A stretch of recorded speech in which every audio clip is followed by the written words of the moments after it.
go.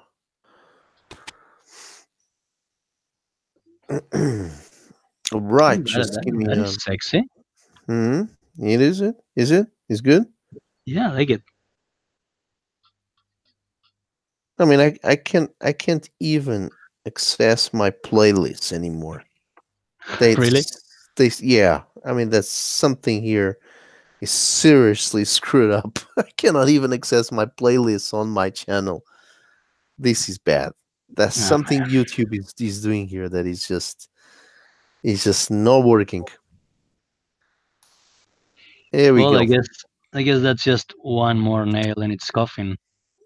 Oh, yeah, I don't know what they're doing, but again, it's this thing, they hire these people that know crap about it, but Yeah. obviously they think they have the better ideas, and then they come in and they trash something, completely break it.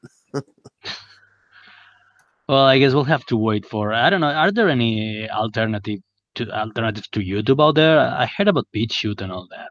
Yeah, there is, but they're not.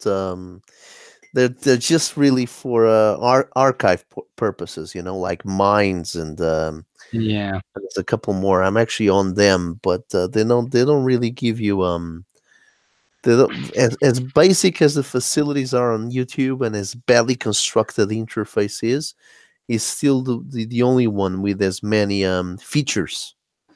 Yeah, Um, I tried going on mines myself, but it kind of sucks. yeah, it's just really for video uploading. Really, that's it. It allows you sharing and allows you comments, but that's it. It's very limited. Doesn't have the same kind of. I don't think there's even a live possibility there, a live event possibility. I don't think that's even there. Oh yeah, well, just remember, I'm supposed to be live streaming what I'm drawing. I'm just here using my computer. Maybe I should try and log out and then log in again with my phone. All right, yeah, Um, do what yeah, you no, usually do. give me a second. I'll do just that. Okay, right in a minute. I'll be back right in a minute. That's fine. All right, guys, here we are. Oh my god, it's a bad Friday. I'm afraid we're trying to set up our stuff here. Um, so tonight, unfortunately, Carlo Rowe will not be joining us, and Jacob Sebasta just had to retire for the evening as he was already late for him, and he had to go to sleep.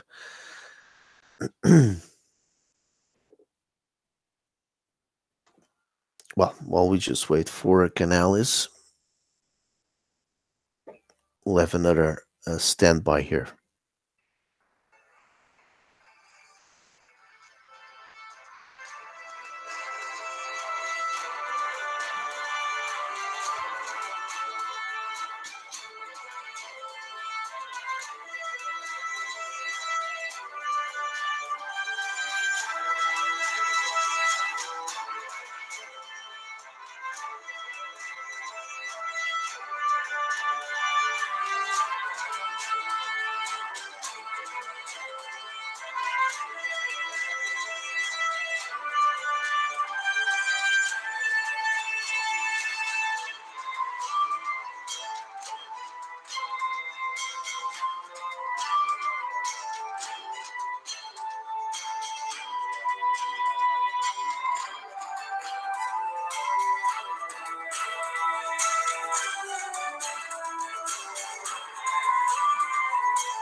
And I think I'm back.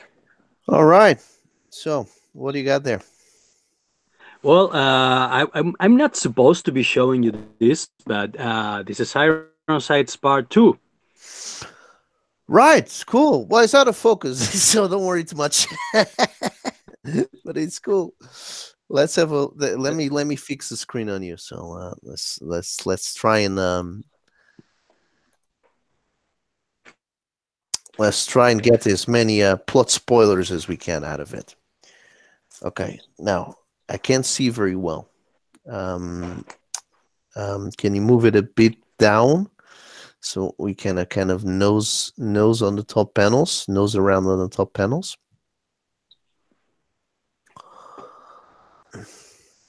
You can see what I'm doing, right? I mean, It, it's busy. it's it's it's kind of the picture breaks down a little bit. It's pixelated. So Yeah, no, that's my shitty Spanish connection. So I apologize in yeah, advance. yeah. Well, it's the same happens here. When I move the page, he breaks down. But as I leave the page fixed Yeah. without moving, then he starts. The pixels kind of start getting together, and it becomes a little bit clearer. All right, we can see Okay, the I'll try characters. to remain as sorry. We can see a character now. The character there in the middle. I can see him. Yeah, cool. Okay, I'll try to remain as non-moving as possible. Hmm. So tell me, how big is this book? What's the page count on this? Well, we're counting with a base of 80 pages. Hmm. That's going to be the skeleton of the story. But the writer is going to have it professionally edited, so he'll probably be adding more stuff later on. So around maybe 100 pages, 100 and something like that. Hmm. Hmm. Okay, so a little bit shorter than the first one then. Yeah, longer isn't always better. Okay. So these I think Richard C. Meyer did speak a little bit about this project, but is it continues the story with the same characters or is it different characters? Yeah, no, it's a sequel. It retakes some of the characters of the first one, and well, I've been told that even some of the dead ones make a comeback. So I'm willing to bet it's in the form of a flashback, unless we're dealing with zombies now. All right, very good. Okay, just give me a second, and I'm gonna share what I'm doing here.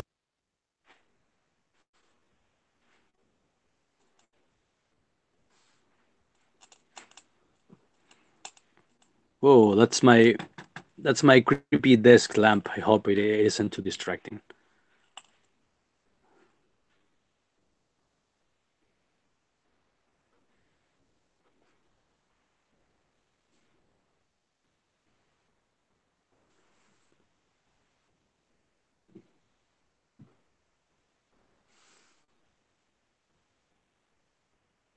All right, I'm back. Hello again. Yes, I had to go and shut up the neighbors. They were making way too much noise. Did you Okay. did you dispose of the bodies? Well, I will be taking care of that later, because obviously, we're live already, so I want to carry on with this. Ooh, ooh, do you Okay. think they're gonna put a tweet about this? Comics Gator Oh, kills oh, neighbors. most definitely, most definitely. That's it. We're screwed. We'll dispose of the bodies later. It was live. Proof. Oh no, no, Canales incriminates his European comics get friends live. That's it, man. I mean, first you say you're gonna kill one last, and now you're killing these ones first. I mean, it's one after another. Well, That I'm Basque, so people are used to hear me talk about murdering people that's and it. firearms and all that. It's pretty normal for me. Okay, let me just bounce back in between this and that. Let me just go and see what's happening with our third participant. Hmm.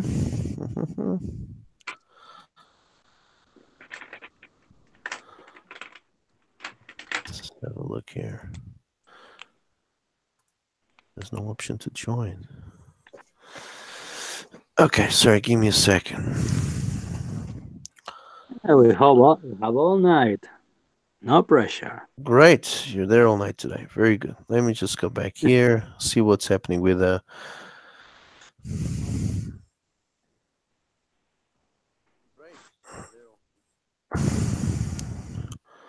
let's see what's happening here with our third guest.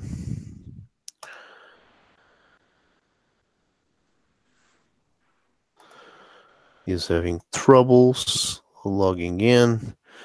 I think it's the first time for him. This is not going very well.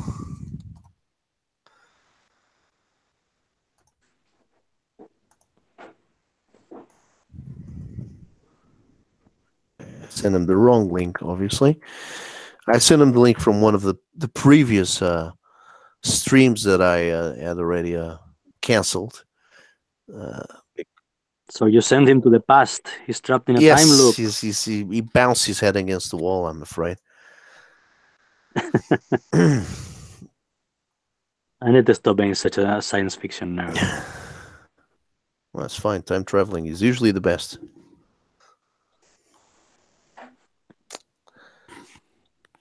Right, let's have a look.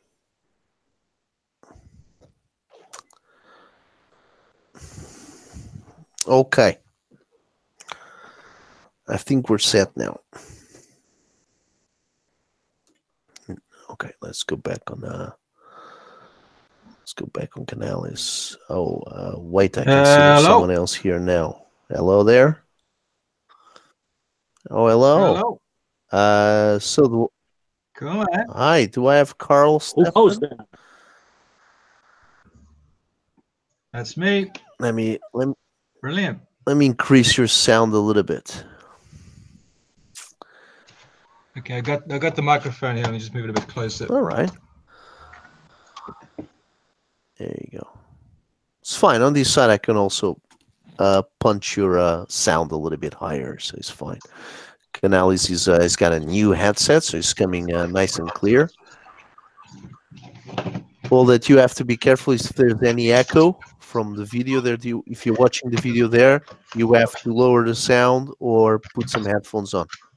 Otherwise, then it just echoes everything. Got it? Yeah.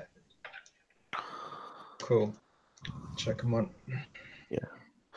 Actually, we could always experiment to do this before the actual live stream. That's one thing that YouTube still allows. You can actually open an Hangout window, invite people in, see how it works, level up the sound and everything, and then actually stream live.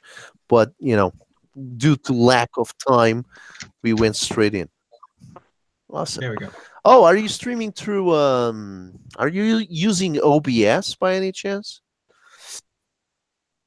Oh, Yeah. right. Okay. Because me and Canales, we were just discussing that just as we came on a few minutes ago, and because I wanted to be able to do the same. I wanted to use OBS to be able to do a few extra things. But I've done it once. And I just haven't been able to do it today. So maybe later on you can explain me how you've done it, because I certainly. Oh sure. It's all a bit of a learning curve for me too. It's this is my first live stream ever. Awesome. So yeah, no, it's I'll be happy to show you. Yeah, you can as you can see, you can put on like different cameras, different widgets. One camera here, one camera there. So I've got my one for the art close by, my little logo there, and all that sort of thing. That bit I know. I've done that before. It's just I forget is how to link it to the Hangouts window. That's the only thing. Yeah. You have to install another app called Virtual Cam. You install that on it, and then you look for it once you're in Hangouts. Awesome. Well, for everyone anyway, this is Karl, right? Karl Stephan, is that right? Oh yeah, that's it. What? That's it. And Mr. Canales, I think we're all familiar with him. Yes. Mr. Jawbreakers. Very cool. Well, it's Mr. Iron Sights, actually. Sorry, I've got it mixed up. Yeah, sorry, John Malin's Jawbreakers. Yeah, yes, that's no worries. I I wish it was Jawbreakers, but I'm still second league, so to speak. I actually prefer your style. Well, thank you. Yeah, no, it's I'm more of a sort of cartoonist fan than I'm like a superhero kind of.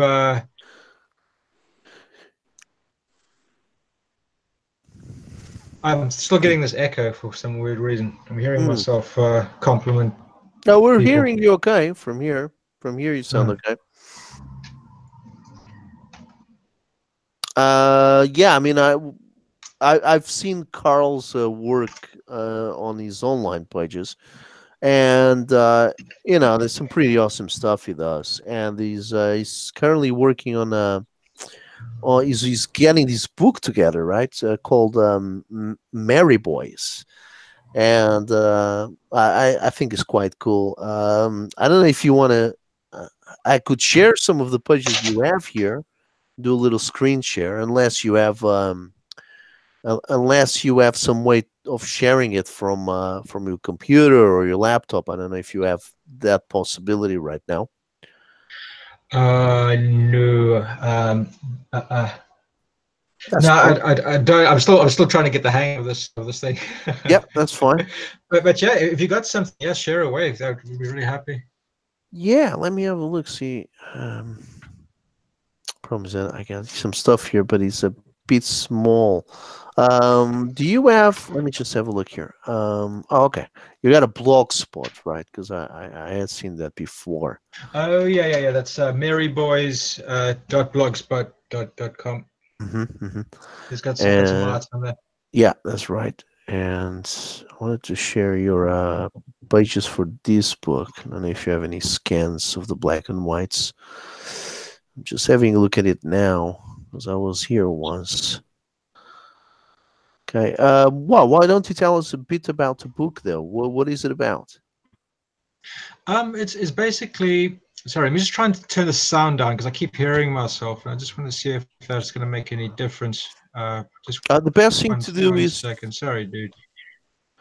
Best thing to do is just shut down the sound from the stream if you're watching the stream, and then just have the sound of the Hangouts window.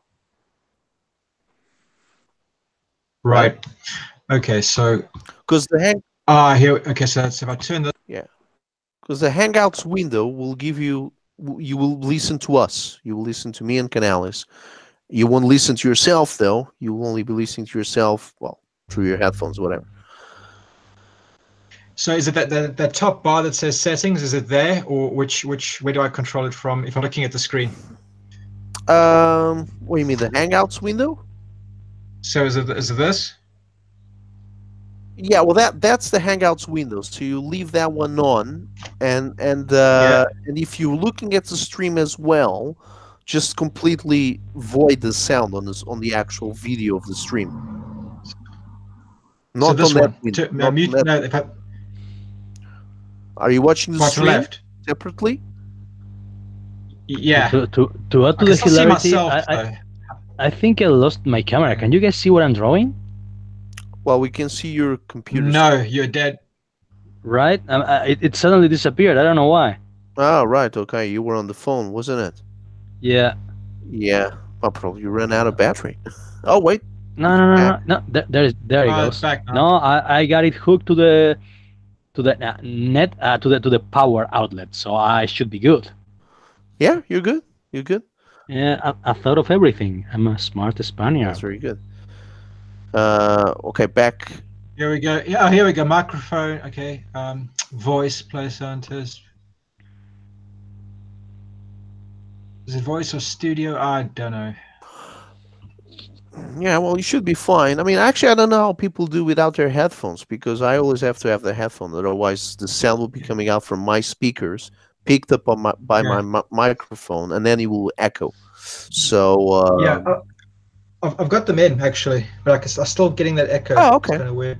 Yeah, so that's what I'm saying. If you actually have another window open on the computer with the actual stream, so with the actual channel on, with the stream in the channel, then that one, either shut it off or reduce the sound, because otherwise you'll I have the see. sound coming out. I think that's the problem. I think that's what's happening here. Give me Yeah. a second. So the Yeah, Hangouts yeah. where you are now, you leave it on, because obviously that's how you're connected to the stream. But if you're watching the video separately, then that one you gotta shut down the sound. Ah, Eureka! Hallelujah! Is that better now? The voices are gone. Yeah, Yeah. done Otherwise, you'll just be it. hearing an echo, because between the actual, the live event and the stream, there's about half a second difference. So so it's always in the past what we're doing now. Once it's in the stream for everyone to watch. So Yeah. I'm just gonna try Brilliant. Okay. and share a bit of the work here. Yeah, your characters are pretty amazing. So but I'm just trying to Cheers, man. grab a few images. I still don't know what the comic is about, and I'm really curious. Yes, please tell It's us while I try to do this. well, it's kind of let's see. It's basically this premise started very roughly with it was a Teenage Mutant Ninja Turtle spoof, but it's a couple of what ifs thrown in. In other words, what if they were British? What if they were working class British kids in some backwater English town? And what if instead of ninjas they were Knights Templar, but in the 80s in Thatcherite Britain, basically. So, and their trainer, instead of being this rat, he's basically a crazy Catholic priest who's had a past life regression back to the time where he was a Knights Templar. He's kind of like he's kind of like a mix between. Have you ever watched Father Ted? Yeah. The series. Yeah, it's like Father Ted meets Peter Steele meets just like a crazy old guy, and so they're like quadruplets. There's a bit of an anti-abortion theme going on there too. So it's Catholicism wrapped up with punk, wrapped up with a few other things. It's the overarching themes, I guess, would be social alienation, a few different things. I don't know. It's just silly. It's just grown. You start with something and then it just turns into something else. It just that's how it happens. Yeah, some of the best ideas in comic books started as inside jokes, so to speak. The Teenage Mutant Ninja Turtles were actually a parody of Frank Miller's Daredevil. So. Yeah. It's the mutants. Well, it's for funny animal cartoons. The mutants, Daredevil, and Ronin. Ronin's the other big influence on Turtles. Yeah, I know. And then everybody realized, shit, this is actually pretty good. I love the first issue of Ninja Turtles when it was like really gritty, and I kind of wanted to carry that grittiness, like bring it back and do like a couple of issues with that same sort of feeling. Yeah, I remember buying the comic book when I was a kid, the original, because we had another one that was kind of like an adaptation of the animated show. But when the original came out, reprinted here in Spain, I remember being shocked at how brutal it was. Yeah, I know. It wasn't really for kids. In the end, they're like giving him shredded the knife and saying, "There, commit seppuku." It's yes. like, okay. Yes, I actually use that panel as a way of shaming my enemies online when I have a discussion with them. I link them to the panel of Leonardo giving a katana to Shredder and telling them, "Yeah, you have dishonored yourself, commit seppuku." Yeah, that's how you got kicked from the Spanish Twitter. Yeah. Spanish version of Twitter. I'm sorting this out here, and pretty soon I'll have some pictures to share. I'm doing this on the fly, guys, so just bear with me. But that's cool. I gotta share your work. It's got some really crazy imagery, and I like it. I mean, it's a traditional. It feels like a lot, just like many traditional British cartoons, and obviously, none excluding stuff that sometimes you'll find in 2000 AD. But it's pretty fun. So I'm really trying to get some stuff here ready so I can share it with everyone. And you got something. So this is a work in progress, but you got You got a release date planned, I've got isn't a it? what? A release Not date yet. planned for Well, this?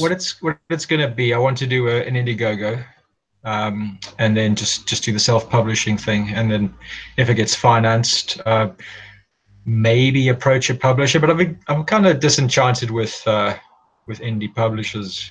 So I want to give just self-publishing a go and just see what happens. I'm just dead scared people are going to screw around with the concept or try and edit it in some way that just it's going to kill the whole character of it. That's all, because that's what happens. That's what happens these days. Hence the whole comics gate thing. So there you go. But We'll see. Well, I would think. Sorry, yeah. I was just saying, have you published something before with indie publishers? Yeah. I've done a book called Sparko with slave labor graphics. Oh, sorry, what's the name again of that label? Sparko. Give me a second. I've got a copy here. I'll show you.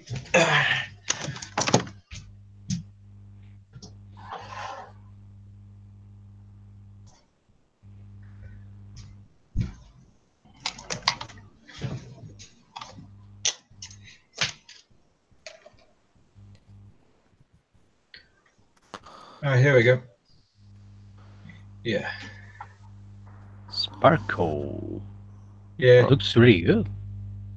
Let me It wasn't. share your screen with everyone. Right, cool. So, sorry, what's the label again? What's this publisher? What's the name? Slave Labor Graphics, SLG Publishing. Right, I heard about it. Slave labor. Yes, I heard about these guys. Yeah. Canales, Me too. I always wonder if, and I've heard about them. I always wonder if the name of the company was actually a kind of underhanded confession of how they treated their artists. Well, I didn't make any money, so. Well, that's it then. No, there you go. That's the answer. It's a really nice hardbound book, man. That really looks awesome. Yeah, it's all right. I mean, yeah, it's always like after it's been published, you're like, shit, this looks terrible. Especially after you look at something that you got quite a few years ago. Then you're like, wow, why did I do this? I can't stand the sketch I've done last week, let alone something I've done 2 years ago. Yeah, but that's how it tends to be. If on the other hand, if you can look at something, then shit, you've actually done some good work. It hasn't happened yet, but maybe one of these days. Okay, I think I'm ready to present something here. Something that I cooked up, as I was saying very quickly. Let me see if I can do it. If I just do this. And let me see. Oh, yeah. That's okay. I made a nice little slideshow. Nothing special, but, it will give some idea. Hey, we have Pixel Traitor in the comments, and we're completely ignoring him. I'm so sorry. I'm ignoring anything beyond, like Al Pacino says, the 6 inches in front of my face. That's yeah, no, I understand. You're wrestling with the machine to make it work. Absolutely, the only thing I can see right now is me and the machine. Let me say hi to Pixel. Please do. Let's give him some old school Basque hospitality. There you go. Is it only Pixel here, or do we have anyone else there in the chat? Well, we have 2 watching now, but one of them could be me. Yes. Okay. I think the other one was me until I turned it off. Well, that means we can say outrageous stuff without fear of offending our audience. Let me just, I got something here now, so let me just share this. It's not going to look perfect, but at least let me just fix the camera on me. Share this. Okay, so I'm just going to share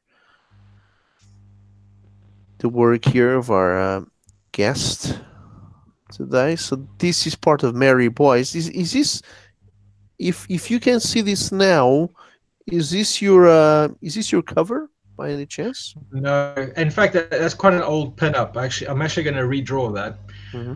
I did that about 5 years ago. That's how old this project is. It's just been kicking around in my brain for ages and ages, and well, it's basically after I had this the one book published, it kind of put me off comics for a little while, Hmm. um, but then it just kind of picked up again. Yeah, so I want to do it like with an like with an ink wash style, the way I do my current pages, and yeah, I'll redo it. It's For anyone out of the loop here, obviously this I'm pretty sure this is set in London, and I got a feeling this might be the Royal Free there in the back. We got the NHS building on fire. That's the National Health Service, and but because you got this church here, I got a feeling this is Hampstead. This is Hampstead because Hampstead has the big hospital, Royal Free. So it's quite. I think he's the only. Well, it's the tallest hospital in London. I would think so. It's quite a big building, isn't it? That's pretty cool. I like this. And he gives that Teenage Mutant Ninja Turtle feel actually. On Yeah, top of the yeah, terrace. it's got the grit, the inks that I like so much. Canals, you were mentioning issue one of Ninja Turtles. Wasn't issue one Ninja Turtles a cover of them on some rooftop as well? I think so, wasn't it? I think it was. It's yeah, somewhere up there in my library Something like this. in the old stuff section. But yeah, it was something like that. High yeah. It's contrast, like isn't it? it's a spoof on the first cover. Oh, it is. There we go. Yeah, Well spotted. Very good. So let me just. I'm also expecting some really cutting typical British humor as in 2080 and stuff like that in this comic book. Well, yeah, there you go. Sorry, the guy's oh pissing yeah, here. they are. No, no, definitely, definitely. I mean, the biggest influences. I really love Faulty Towers. I really love the old British sitcoms, The Mighty Boosh, Blackadder, that sort of thing. That's the kind of humor Mhm. that I tend to go for. The really dark stuff. The Mighty Bushi is quite funny, actually. Yeah. They're not as popular as they should be because they're actually quite good. For anyone on, I think I'm probably sorry. I was going to say that I'm probably the only Spanish fan of the whole Matt Berry, Matthew Holness gang, the guys who made Garth Marenghi and Mighty Bush, Mhm. and there was in the IT crowd and all that. I'm a massive fan of those guys. Hmm. And for anyone listening to this that doesn't know the Mighty Bush, and again, here my guests might want to interject on this, but Mighty Bush for me is a mixture of. Let me just think. It's like Napoleon Dynamite, made by British humorist intellectuals, crossed with, I don't know. I'll leave it to you. Maybe a bit of Monty Python or something like that. There's a bit of that in it, which is really is a bit out of the box, isn't it? And Yeah. they do a lot of psychedelic stuff, so that's pretty cool, actually. But yeah, but the main characters of the Mighty Bush, there's just some nihilists, isn't it? And these guys are like they're like the Napoleon Dynamite. They just take it as he comes. They don't give a damn. No, it just everything is just off the cuff. It's a bit dada. It's a bit. It's something fresh. It's something really fresh. And what I also really liked is, have you ever watched League of Gentlemen? Well, I've watched it. It's not something I've delved much into, but yeah, I've watched it. Yeah, I'm afraid I didn't. yeah. It's more. I think it's more colloquial, that one, but yeah. I think the ones that I watch is the ones that always manage to break into foreigner markets. The bigger ones. Oh yeah. And again, that said, the Mighty Bush is actually quite. He's not that big, isn't it? It's more of a niche audience, but it is pretty good. I mean, Canales knows it, so if he knows it, then he reached that far. I'm a connoisseur. I'm a connoisseur of British television. Yes. This is That's pretty what the good. This British really pledge. do well. Sorry, my wife just walked in. That's fine. Hello. Hello. This guy is using the cricket pad straight into his private areas, and this is pretty cool because I like this, like this reverberation here. It's like this mirror image, but it's basically all the punks punching all the other guys at the same time. I think you have this page already finished. I think I've seen it somewhere else. But that Yeah. this is the only example of it that I managed to get. But this is pretty fun. Give me a sec. I'll pull up that. Oh, here we go. Here's a finished page. We have JP4 in the comment section saying whoop whoop. You may want to tell him whoop whoop back. Let me see. I can't see the comment section. Wait, give me a second. I'm such a noob with this stuff. Don't know how this works. Oh, here we go. Whoop. Oh, that panel JP. those panels are really sick. I like them.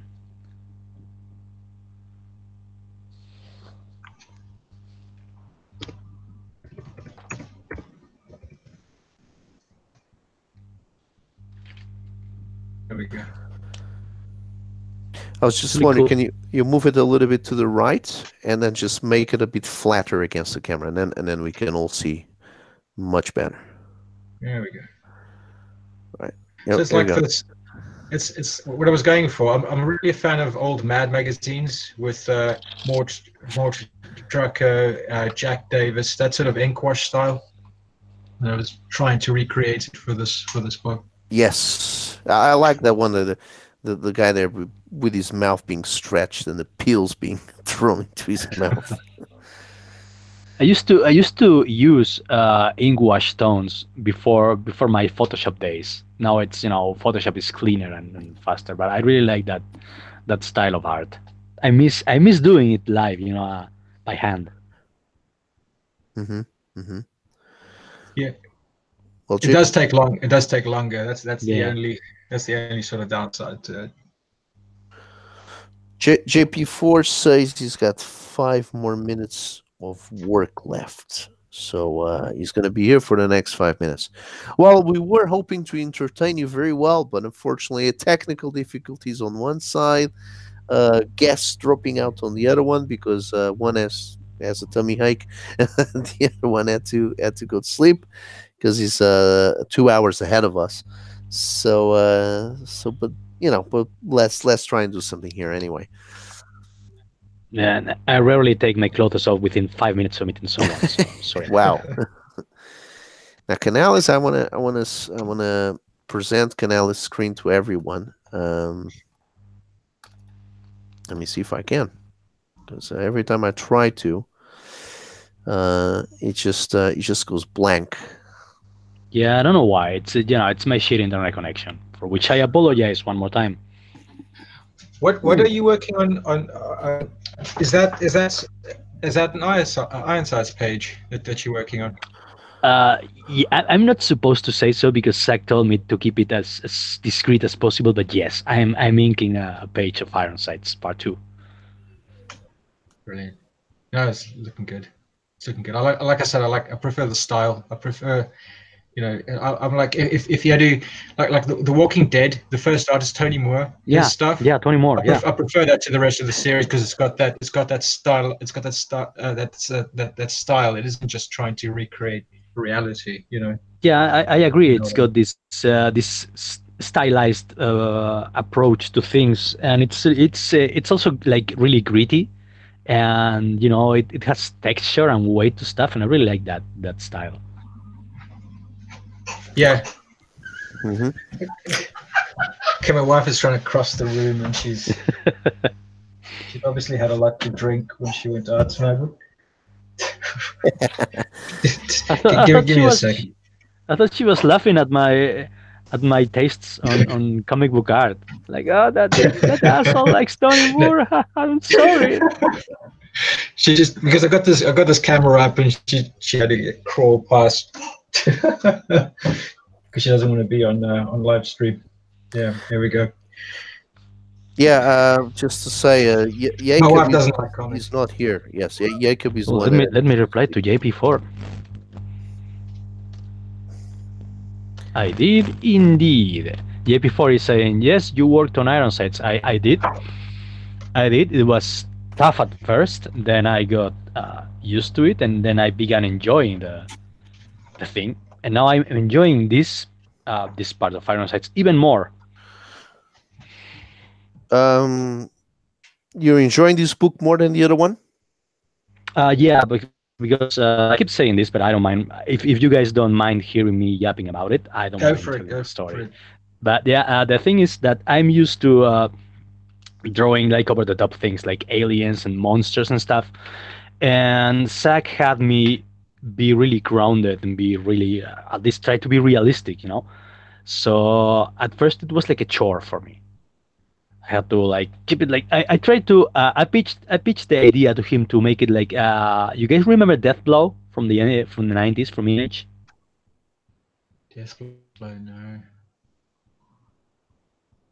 Well, I tried to make it like Death Blow, which is a war comic, but it's really like it's drawn by Jim Lee in his post Frank Miller days, so you get the idea. But he Right, told me right. no, keep it grounded, keep it realistic. So yeah, it was hard for me at the beginning, but then I got the gist of it, and I began enjoying myself, and I think it shows. It's good to challenge oneself from time to time. Mm. I No, yeah, mean, no, take it was a great learning experience. So I don't regret anything. I mean,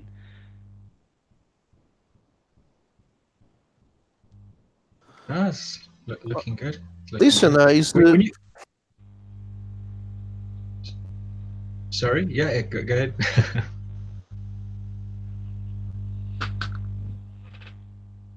I was going to ask, when you set up scenes and stuff, do you like what do you use? What in terms of references? What do you do when you start doing when you go? When I find that when I try and do something more realistic, I start relying a lot more on references and things like that. What tools do you use to assist you with perspective and that sort of thing? that's a good question. I use a lot of Sketchfab. I don't know if you heard about it. SketchUp, yes, yes, yes. I Yeah, use it. I use it as well. Sketchfab. Well, yeah, Oh, SketchUp is Sketchfab. it's very yeah, it's very useful too. But I use Sketchfab because it's a website that has lots of 3D models for free. You can just just put them on screen and rotate them and zoom in and Ah, whatnot, and it's really useful, you know, because for this comic, Zach had me draw. It's had me draw actually a lot of real life like weapons and locations and stuff. So it's really useful. I must look that up. I've been looking for something like that. Mm. Oh yeah, no, go for it. Okay, It's great for Sketchfab. artists. Sketch Because what? and Fab, like Fabulous, something like that, all together. Sketch Right, Fab. right. Is it almost like a community where people randomly model things and upload it and Yeah, make it available? Ah, right, right, yeah. right, right. You can download it too for a price. Some of them are free. Some of them are pay pay for download. But yeah, that's what it is. Like a community board, and people just upload their stuff, and you know you can check them out and all that. It's really useful. I completely recommend it. Cool, cool. You know, I never get to talk shop. I don't have any artist friends at all. It's sad. Me neither. The moment I began learning how to actually draw comics was thanks to EBS and his anyone can draw videos. You know, back when he still did those things instead of just yapping about Star Wars and Captain You Marvel. know that's the sad part. The really useful videos, the really, the ones that are really important to artists. That those ones get ignored, but it's always the drama and that shit that always draws the most views. So that gets the most priority Yeah, these days. it's sad. It's sad, but you know, I guess some people need it to become relevant, and Sure, I'm not gonna blame them because I no, no, no. barely do drama, and I'm not as relevant as some other people in comics get. So you know, to each his No, own. no, I think no, no. I'm not faulting it. I think it's ironic that that the main comic book companies are using the exact same tactics to market their stuff. They will they will use sensationalism to sell whatever. They have been doing this ever since the 90s, ever since the death of Superman. Yeah, they've been doing this. They've been killing. They've just been, and the reason is because of the decline of the comic book industry. They couldn't. They have to rely on these cheap. It's living on a staple diet of cheap tactics to be able to sustain itself. I don't know. I don't know. Sorry, yeah, I was going to say that. I don't know at which point in the comic book, in the modern comic book history, the thing began to be run by amateurs, because these are amateur tactics. These are not professional tactics.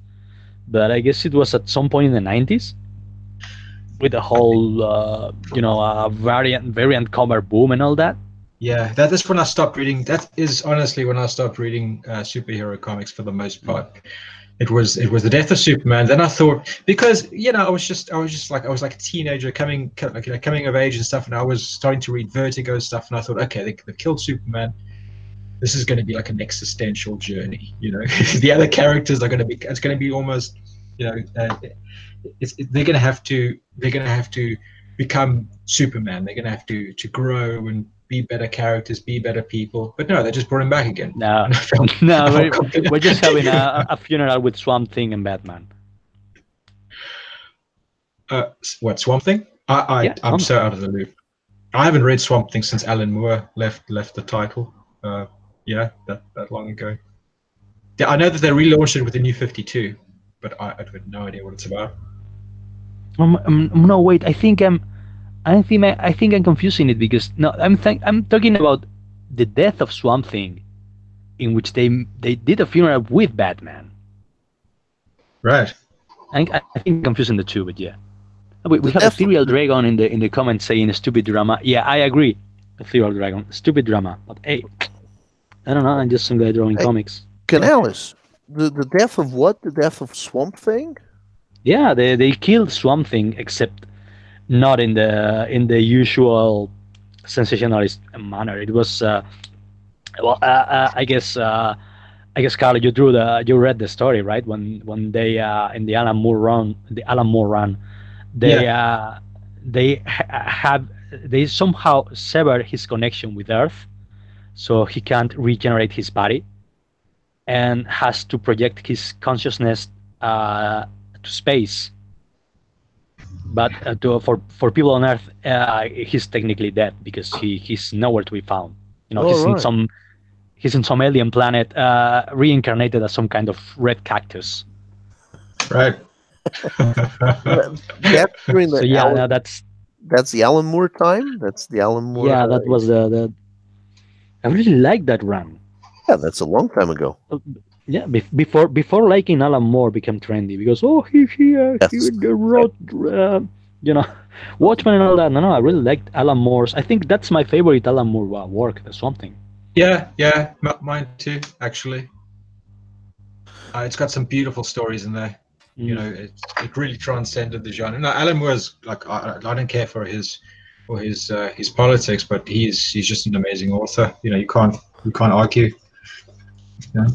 Yeah, I like Swamp Thing because it's not pretentious at all. They're just like really short and effective horror stories, Yeah, it is true. Now, let me ask you something. Do you prefer this new book of Iron Sights in script wise, or the first one was stronger for you? I'm being what's the word? I'm being like I'm getting the pages in a drip, like I did with Michael. So I haven't had the chance to read the whole script, so I still don't know. But so far, the book starts strong. Some guy gets his head blown off. That's all I'm saying. So I'm happy with this one. And how is it to work with Richard? Does he supplies you the script very tight and you follow it as he writes, or he gives you a Marvel method style? How is it? It's pretty loose in the amount of information that he gives me. He will give me a page, and on the page is like 5 panels. panel one, this happens, panel two, this happens, and so on. And I'll draw like a layout, and he will tell me, no, this has to be bigger, or this chick has to be hotter, or Hmm. All right. Okay. Well, that's good to know. I'm gonna be supplying my scripts now to other guys, and I have no idea what to ask them because I've always done the work myself. So I'm gonna Yeah, be like, in my experience, most artists like to have room to breathe. So just keep it loose, give them the exact amount of information they need, and I guess they will ask you if they have any doubts. mm-hmm, okay. And I'm going to I've written a few pages, and I've even put in information regarding the size of the panels, and the shape of the panels. So I think I'm going to be taking that out. Going to make it a Yeah, little bit looser. ultimately, a comic book artist is like a movie director. You may have an idea in your head on how the shot should look, but in the end, it's up to the director to decide that. And you gotta trust him. Yeah, I think that's yeah. yeah, that's correct. I mean, it's just that I mean, I'm just thinking of putting such information on a page, just to compensate the absence of a sketch layout that I would be making, because ideally I'll be doing that. But at the same time, I don't want to do it because, like you're saying, I think I'm getting in the way basically. So it's a bit of a catch 22. Yeah, Uh, something like that. because otherwise when the work comes back, I might need to make some edits to it, like what you were saying between you and Richard. He will suggest something. He will say, well, this needs to be bigger here, that needs to be smaller there. So that's the thing. Either a guy falls into that sort of a back and forth with the artist in terms of the layout of a page, or just lets the artist really do whatever he wants, and then he might not be completely satisfied, secretly not completely satisfied. Yeah. Well, I used to work as an art editor at a comic book publishing company in London. Not a not Titan, but and they used to deal with quite a few artists, and the procedure there was you give your you got the script, and then they would be invited to do the dialogue would be in there and just some rough sort of details, and they would give you the thumbnails, and from the thumbnails you get to play around with it and put it in Photoshop, make characters bigger, change the composition around, make sure that the bubbles work. There's enough space for bubbles, for captions, balances of light and dark, to get the design right. And it's a lot, that's the way I think it should be. That's like a proper collaboration between writer and artist. Yeah, but Yeah, because like I said before, sorry. Oh, go ahead. I was just going to say that, it would be good if the writer was an artist as well, and you are an artist. Just to understand those things. I find that there's nothing more frustrating than dealing with a writer that hasn't got any sort of background, who doesn't have any idea what goes into doing this. It's just or what can be achieved, what the limitations are of this of writing this sort of story. You know what I mean? I mean, everybody's had this. I'm sure you've had this. I've had this a million times, where you'd have somebody who's not, who knows good enough to actually write a prose novel, who think it's going to be a lot easier to do a comic, and what they want to write is the Star Wars style epic with massive world building and millions of characters, and they want you to draw this, and I'm like, okay, just not gonna, you know what I mean. Yeah, I gotta say I've been lucky enough to work with writers that were really supportive and understood that I was the visual guy. As I said before, this is like writing a movie. You as a writer may know about character arcs and all that, but the director is the visual guy. So if the director tells you that this is going to look better this way, as a rule, I would trust him. And as a rule, I like writers to trust me on that. Yep. Um, Yeah. Well, like you're saying, you guys were working with a layout, right? Script supported by small thumbnails. Thing is that the script I'm working at the moment, I don't even have the time to do the layout. So I'm just putting I'm just spilling all the beans on the actual script pages, and let's see how that comes out. Is this a new project? Is this tied to that chromosome No, it's a project that we different do? thing. No, no, no, it's a different It's a thing. new project. Yeah, reading the Chromosome 96 because I always wanted to do a standalone mini series. So I always wanted to have the pleasure to at least finish a proper traditional U.S. style comic book series, basically. So I came up with this mini one, which initially was going to be 6 issues, but I decided to be only 5. Is already enough work as it is. And so that is just that thing on its own.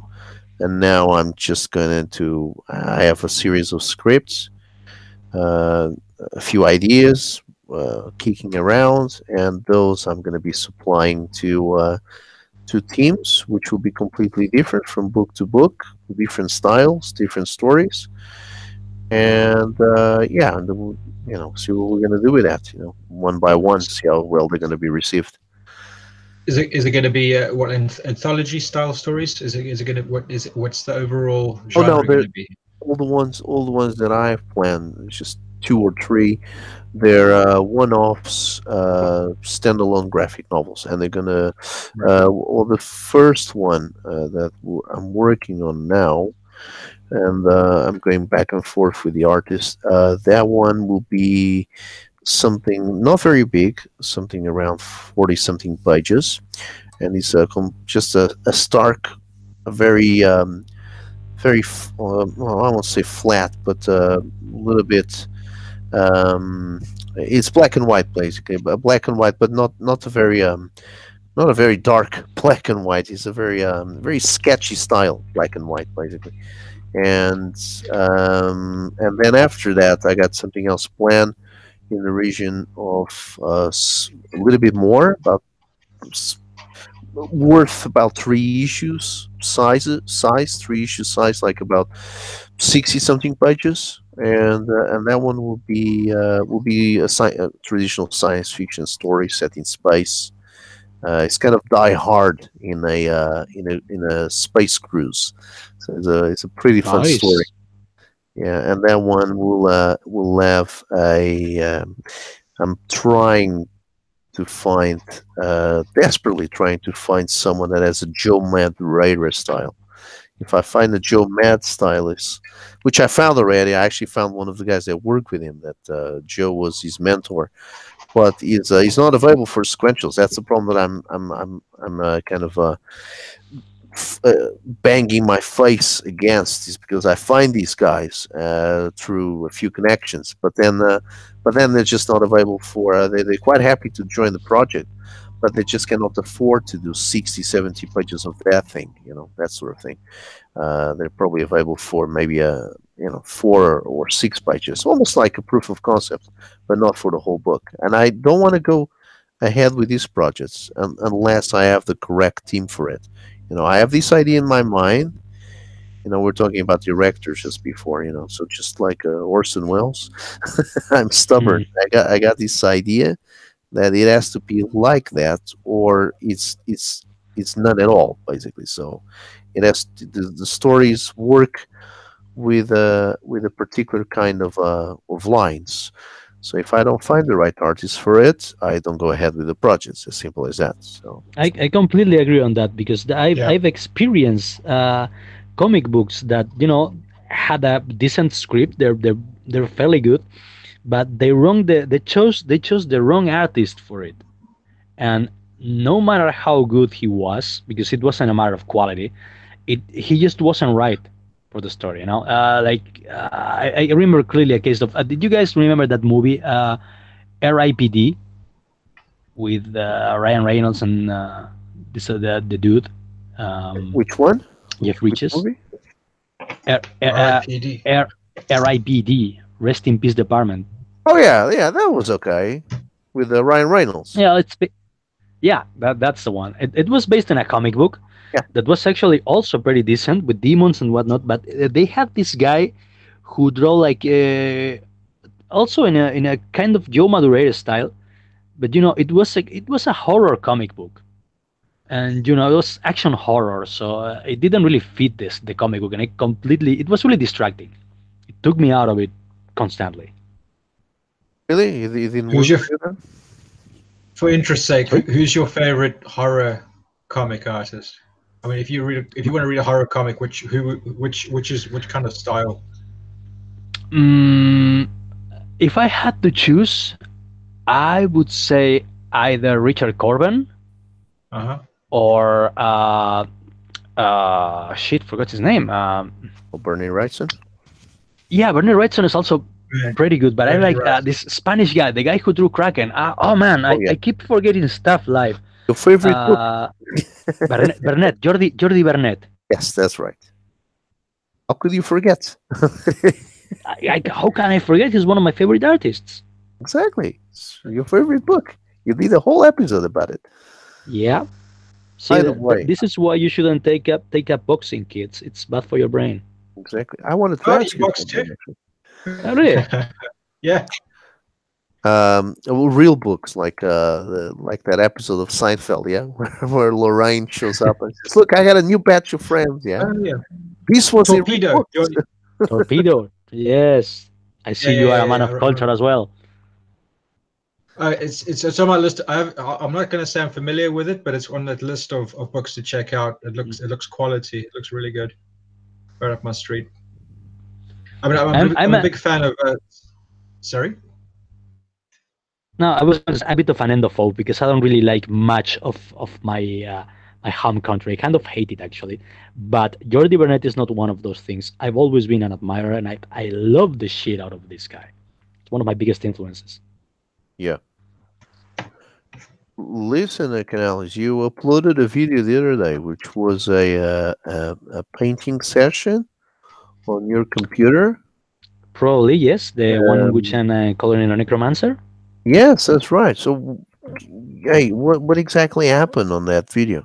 Is there something you'd like to share? What didn't happen?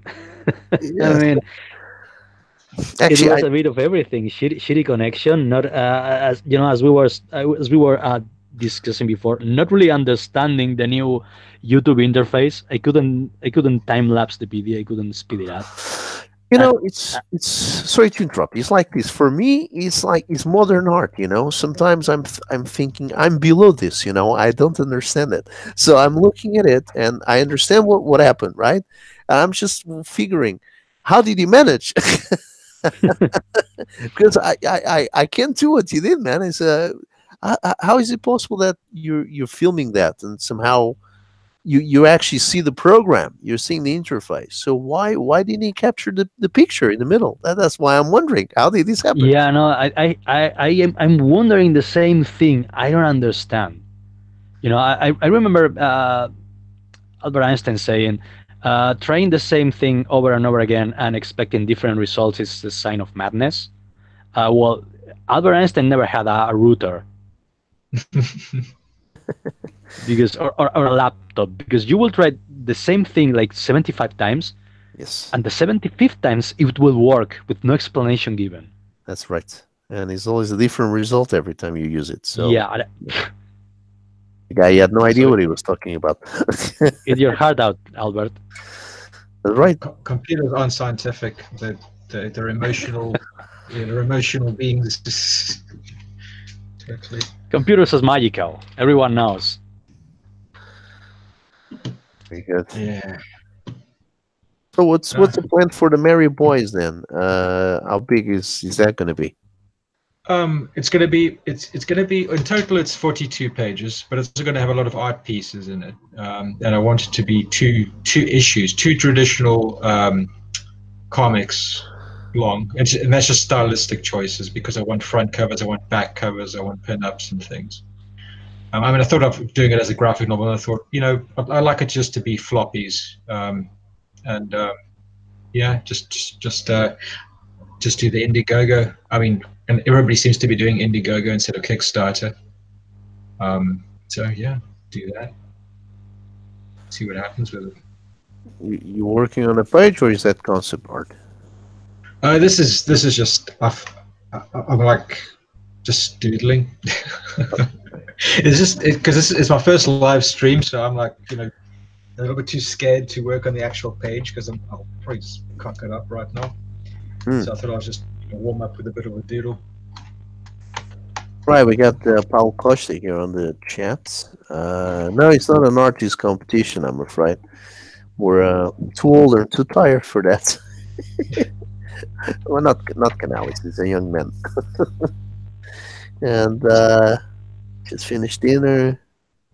It's And actually a beauty pageant, Paulo. We're trying to decide which one of us Europeans is hotter. oh yeah, well, I mean, you got a nice character there on your page. Is he wearing sunglasses? Yeah, I gave him what I called psycho sunglasses Mhm. because since I first saw Natural Born Killers, I've always identified with sunglasses with with crazy guys. You were mentioning Richard Corbin. It's kind of Yes. this reminds me a bit of his characters. Yeah, I Reminds have me a of thing for drawing guys with huge jaws and bulging Yeah, muscles and all that. nice chiseled features Yeah. and muscly, and those goggles tight into his face. So yeah, that's definitely Richard Corbin right there. Awesome. reminds me a bit of a I gotta say, Friend 2 for 2. Sorry.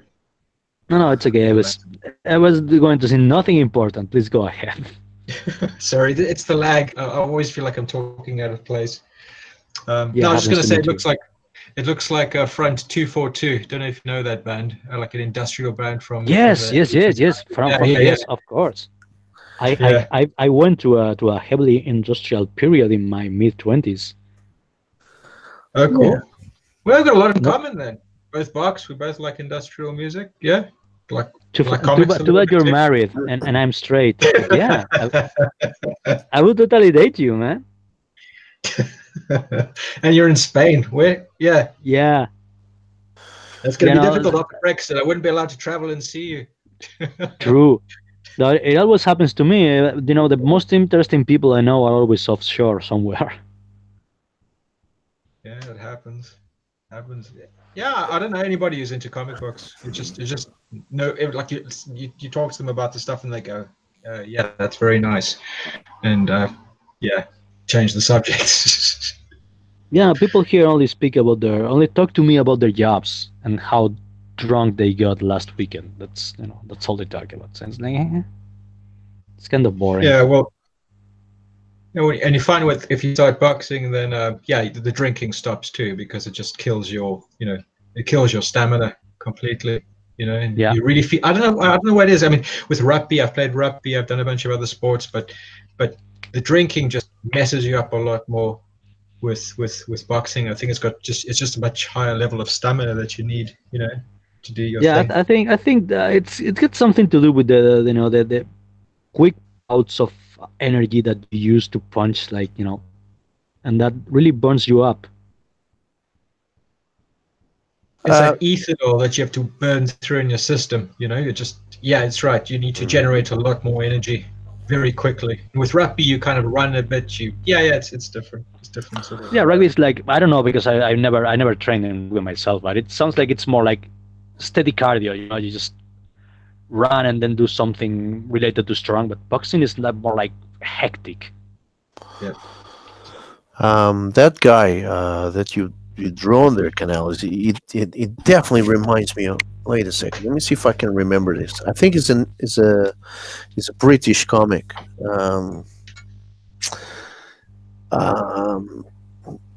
obviously, you can draw whatever you like, but let me see if I can find. Let me see if I can find this. Is one of those pet peeves of mine. Like, When I have something in my head that is on the tip of my tongue, but I can't remember. I gotta keep on looking until I find it. So who does that reminds me? Johnny Nemo, Brett Ewins, maybe from the yes, yes, Deadline yeah, yeah. magazine. I Who? was going to see Rank Xerox. Yeah, Sorry, that's it. Rank rank Xerox. Xerox. That's it. Oh That's yeah, Reg it. Xerox. Yeah, yeah, yeah. I've got. Yeah, yeah, yeah. Yeah, true, Obviously. true. The massive jaw and the circular sunglasses. Yeah, it's really rank Xerox too. That's it. I've And been trying. I've been trying to get copies of Rank Xerox in English. I've got one copy, Ranks in New York, Volume One, but I can't find anything else. That's everything's just out of print. You know, they yeah, should really do like compilations again, like re-release them. You know, I guess the interest isn't there, and it's same with Dylan Dog. You know, I'm Yeah, no, dying to read that. Dylan Dog was great. I see you're a man of culture as well. The funny thing is, my wife is Polish, right? And we managed to get some Dylan Dogs in Polish, and she read them. She's like, "Oh fuck, this is actually pretty good." I don't normally read comics, but I think that this is great. I'm like, "Fuck, I can't read this stuff." By Perfect. the way, we have Paulo Costa in the chat saying that he's hotter than any of us. Well, we know that's false. Uh, I don't remember if I've ever read a rank Xerox story ever. Yeah, there you go. That's rank Xerox. there you go. Well, you're missing out. There we You're go. missing out, Paulo. You're missing out because this guy, the artist Tanino Liberatore, I think he's actually an anatomy professor in some art school in Italy. So the guy is amazing. He's an amazing artist. Hmm. He's, he Yeah, is he is really good. Yeah. but there you go. That you were definitely siphoning this, man. I'm pretty sure. Look at that. He's got the jaws. Yeah, I even the earring and all that. yeah. But I feel you were kind of feeling these lines there. You know, I get a feeling of this there. So nice little Probably, knowledge. probably because that's how my mind works. You know, it will digest stuff that I've swallowed. It's Yeah. like a massive digestive system, and it will excrete things every now and then in my art, and I won't even notice that where that came from, Regurg- or the original influence came from. yeah, regurgitating. Yeah, that's the word, regurgitates. You got the Yeah. This is stomachs. a copy. This is the copy I have. Unfortunately, it's only part one, but yeah, it's crazy, crazy stuff. Very sexual, very violent. You know, Yeah, I just gotta. back when the comics were actually edgy and took risks and faced the system, not like nowadays they're all a bunch of pussies. Yeah, that's the thing. I mean, now you think to yourself, would this have been published today? Yeah, no, Just for the no, sake, no just for the sake freaking of way. comics. Will it? Yeah, it's kind of scary if you think about it.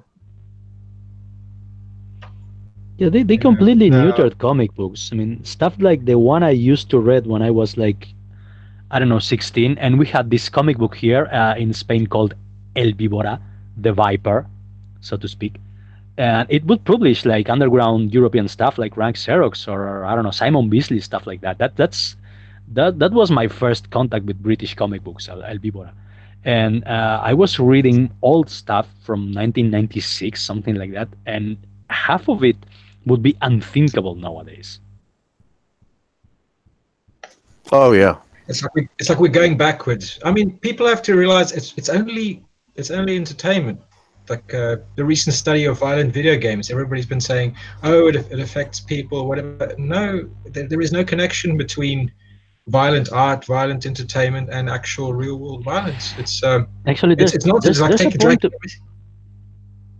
yeah, there's actually a point to be made that it's possibly even the contrary. That the more violent that your art is, the more balanced you are as a person. Look at Japan. Yeah, Yeah. yeah. I mean,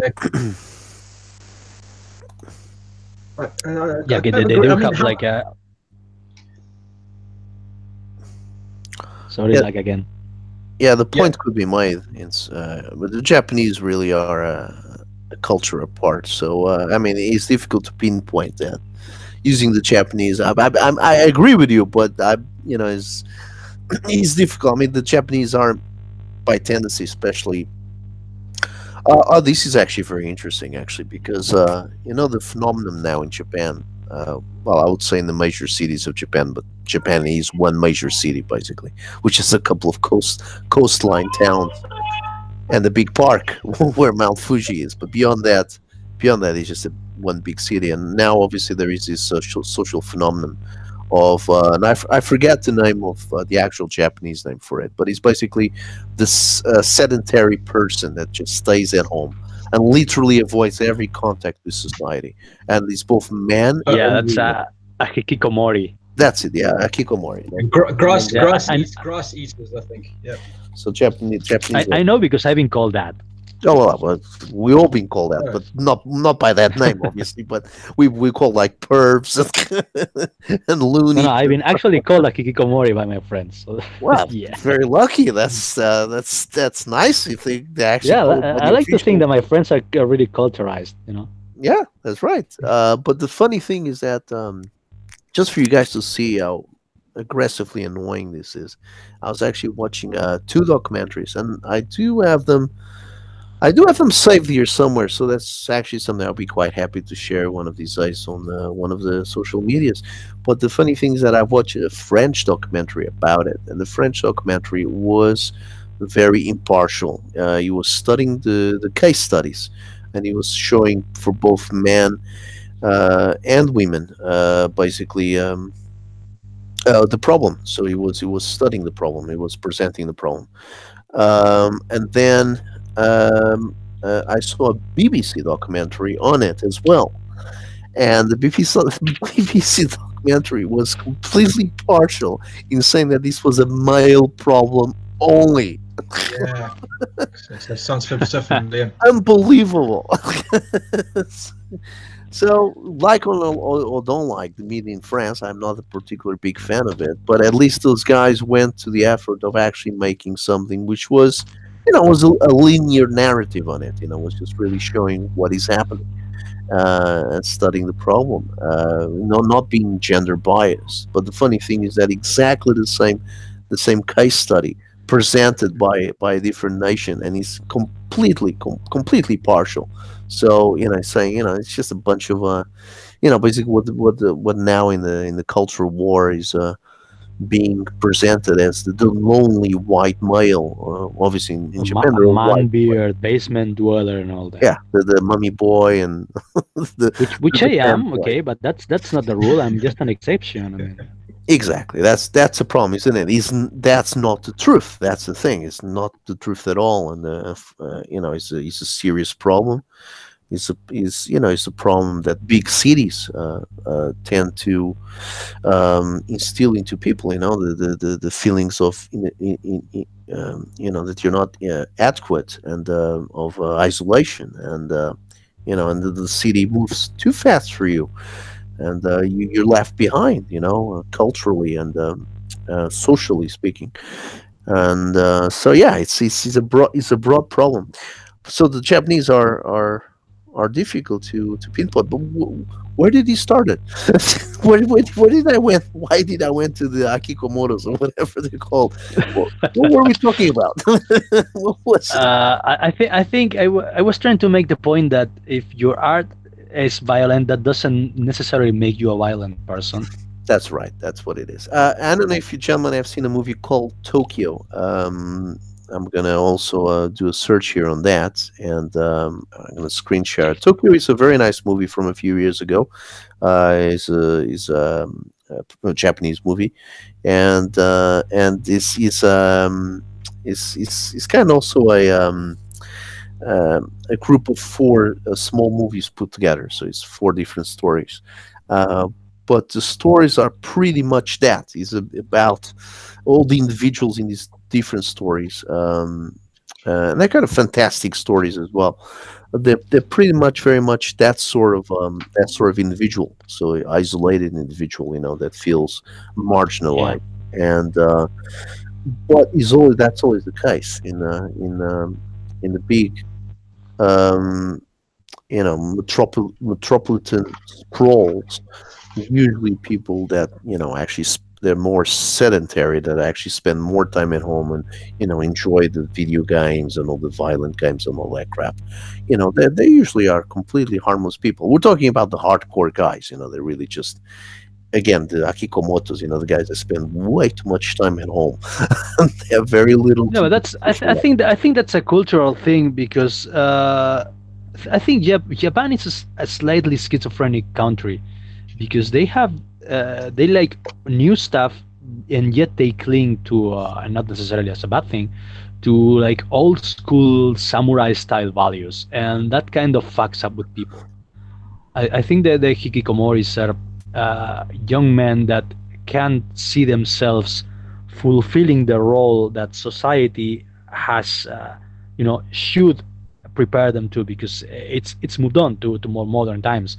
So they just, they commit like this kind of social suicide, which is a really Japanese thing to do. You know, I'm not worthy of this thing. I have nothing to live for, so I'm gonna basically kill myself. Except I won't, but I will be dead to the world. Yeah, exactly. That's exactly what it is. They've given up. They've given up. I mean, Yeah, the life is just too big for them. And yeah, well, it's the feeling of being ostracized from society, you know. yeah. On Um, a more positive note, I must say that Paulo Costa in the comments is saying that he's gotten his hands on a comic called Temeo, which is an old underground bass comic, and he says he likes it. It's really, yeah, it's really underground. That's some hardcore shit right there, fam. yeah, Paul Costa is actually mentioning a lot of stuff here. Hey, Paulo, if you want, you can come over and you can screen share your books because I had Paulo here. Join us. Join us. I can send you a link if you like, and you can come over right now. Again, I given up on my table of the stuff I was doing there, and again I'm fighting here against the machine. So right now I have 15 pages open. I'm controlling. I got cables all around me, microphone, headphones, everything, cameras, and I'm trying to be a nice host and switching between screens. But you know, if Paulo wants to come, I'm gonna send him the link. So, as I was saying, I had Paulo here the other day. He was speaking a little bit about how what sort of what sort of how American comic books have been distributed in Portugal. Have they been how have they been printed and distributed there in the last few years? And then he was also introducing quite a few new talents, local talents there, and he showed us a few books as well. So if he has more to show, then you know, by all means, let me just get him the link, and I'll get him here in a second. Okay. Well, the more the merrier. Yeah. Yeah, this is not so bad. I was thinking I'd be a lot more nervous. Let me just untangle my right arm here beyond two cables. Here we go. Right now, if I could film this, you guys would laugh. I look like Frankenstein right now. Cables everywhere, all hooked up on me. Got the Tokyo movie here as well. This is it's pretty good. Definitely a nice art housey movie that everybody should check out.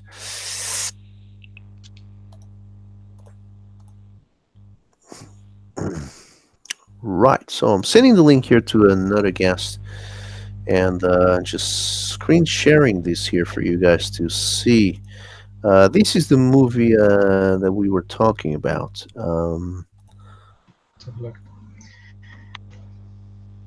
It's called Tokyo.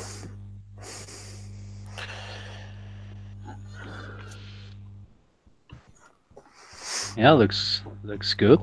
One of my favorite movies is called Tokyo Fist, which is I guess the same thing, but with boxing. All right, okay. Well, this is you got three or four directors. Yeah, I think it's four directors. I think, and you know, if you dig hard house movies, you probably will know all of them. Let me just see if I can. Yeah, Bong Joon-ho is the guy who directed The Host, right?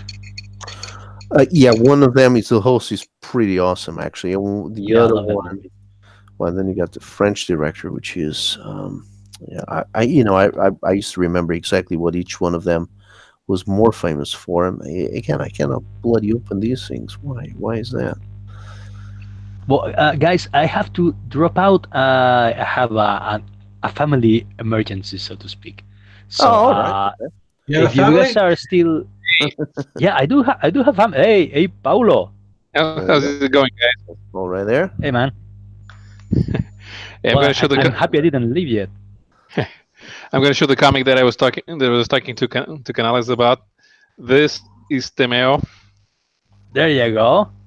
That's There some you go. Basque shit Cool. posting made comic, mate. Yeah.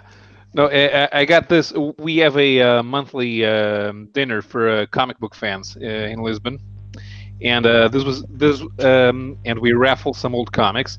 And I got this one from our founder, Geraldo Geleno, who passed away last month. He was 83 years old, and this is one of the last things I got from him. The guy knew a lot about comics, and even at 83 was a very big. He was a great fan. He was always talking about the new stuff, and he was always promoting Portuguese fanzines. And he was always getting his hands on stuff like this. He once traveled to Japan, and he brought over a one of those big phone books that they have. He found it Yeah. abandoned in the subway, and he thought it was really weird that somebody would just leave a comic book like that. Yeah, Oh, well, so, Japan, oh, that's why we're talking about. Japan is a weird country. yeah, yeah. But it's And also so, cool because they have giant robots, so, mm, I'll yeah, forgive anything if you have giant robots. So that's the pinnacle of Basque underground comics. yeah. Yeah.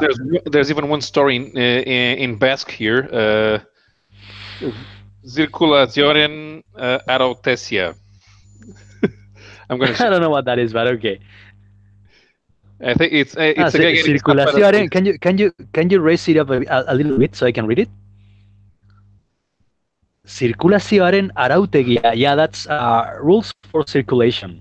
Yeah, Mm. it's a there's a guy being stopped by by a cop. It's a 6-page story. It's the biggest one in this issue. Hmm. Oh man, that brings like memories. No, Yeah, I think Temeo. I think it's still coming out, but it's been completely overrun by leftists. I mean, it yeah, was always a leftist publication, but it was still shit posting. Now it's pure propaganda. right. Hmm. That's from 1989. Yeah. I think so. The So the, yeah. the Anyway, I gotta go. Yeah. Sure. Canales. Thank you very much so much So for yeah, coming over. if you're still on, like in an hour or so, I may come back. So I don't know. Keep my seat warm. Yeah, you'll see it'll be warm as always. He's outside in the garden, but he'll be fine. And I'll bring it back in. Okay. Thanks for having me, guys. See you soon, I hope. Yeah, that's fine. You can come back if we're still here in 2 hours. Cheers, I'll see mate. you later, man. Good chatting. Bye bye. Thanks Yeah, a same, lot. man. Well, let's switch to let's switch here to our other guest because he's doing some more Yeah, art there. yeah. So we had the Coimbra Comics event, and I didn't manage to go because I work for a car magazine, and we test drive electric cars, and the electric car does not have enough juice to go to Coimbra and back, and I couldn't recharge because the recharge station is on the other side of the city from where the convention was being held, so I couldn't go. But Hmm. they introduced the new Dylan Dog comic, which was published in Portuguese by G. Floyd. Oh, Um, cool. yeah, and Fabio Celloni was here, and he came to my local comic shop, and he drew me Dylan Dog's sidekick, Groucho. This is Oh, amazing. This is amazing. Celloni is not usually the type of guy that draws Dylan Dog, but the art looks great. I'm gonna see if I can put a good page here. Yeah, maybe this one. See if I can. Tilted a little bit to the front, so you're Yeah, okay. because yeah, that's it. Because the light was shining on the paper. Right. Right. See, So what we're looking at? this is Dylan Dog. Mhm. This issue is written by Sclavi. That's art by Fabio Celloni. It's not your typical the typical Dylan Dog artist, but I think it works very well. This would have worked great as a Vertigo comic. Mm-hmm. Mm-hmm. the quality of art in Dylan Dog is consistently good. I've got a few volumes which I can't bloody read because they don't publish them in English. But yeah, it's so good. And do you know what? When we went to Italy recently, what was really good is you see them at every single newsstand, every stationer's, every outlet, everywhere you see them, and they move so many comics, and they're cheap for a 120-page tome. It's something like for €2.50 or €3. It's ridiculous, you know. Yeah, Compared to the usually American when market. I go to Italy, I always take the time to bring 2 or 3 comics. I have a soft spot for Nathan Never, which is a science fiction comic. In fact, the guy who drew Marvel versus DC, Claudio Castellini, came up with the design for Nathan Never in this, and I'm doing the collection in Italian because it's not available in any other language. It's yeah, that's it. There's so many good things we're missing out. I saw the Nathan Nevers there too on the newsstands. I didn't get any copies of those because I was just, you know. There was a time that thing was pretty popular. I have one issue of one of the spin-offs. There's a spin-off with Nathan Never's female sidekick. I can't remember the name, and the other one is about all the guys that work with him in the police station. It's called Agenzia Alpha, the Alpha Agency, and it's the sort of space police force that Nathan Never works for. Hmm. Do you well, you said you work for the electric car company, but are you trying to for the Electric Car magazine? Oh, sorry. Yeah, I read there. Do you have intentions? Are you trying to get some of the stuff that you like, foreigner books published in by some imprints in Portugal? I have got to see if I can convince somebody to take a look at at these at the comics gate stuff. Because some of that stuff is pretty good and it's fun but I don't the biggest publisher right now, G. Floyd, they would not be interested in it. They go for for popular brands. They have the rights to stuff like Millar World and stuff. But maybe there's a publisher called Polvo. They will publish anything if they think is good. And they used to be more underground, but Right. maybe if I could show the publisher Rui Brito. The thing is, I don't have anything to usually to show. I might have to give him, see if I can give him the links to the Indiegogo stuff. But the best way I think the best way for some of these projects to become better known is to try to go for the international market. If it somehow gets into Europe, it will eventually get into Spain, maybe France or Italy. Italy is a bit more difficult, but I don't, even if they could get out of the Indiegogo space and get into the comic shops, it's still a limited market. But while there are publishers in Europe that would be very interested in publishing American stuff, they need to know that it's out there. Because apart from Marvel and DC, the most things aren't widely known. I think that usually Image gets published. There Yeah. And Dark Horse occasionally. I think it's more the, if it's stuff like Aliens or the Sin City, definitely gets published. But if it's not as widely known, they won't get a chance to find out.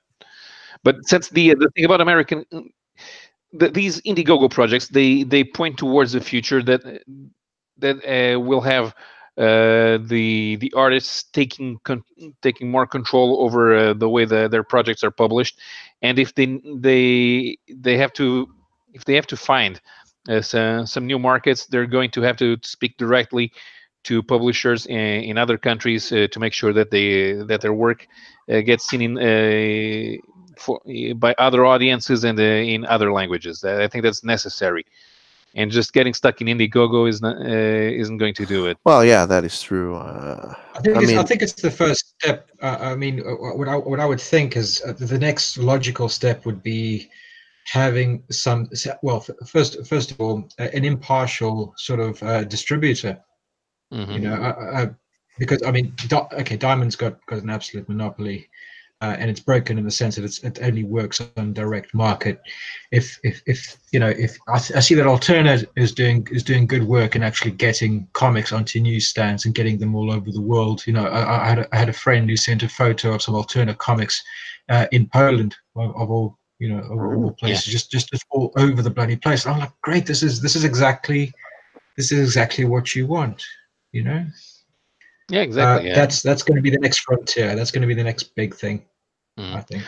Although Keep Peter Cimeri, he may have what seems to be the right idea with the cheap comics and the $1.50, but in order to get a full product available for European markets, you need to have a full graphic novel that can be printed in hardcover, and you can get it distributed in bookstores and mega stores, because the newsstands here are dying.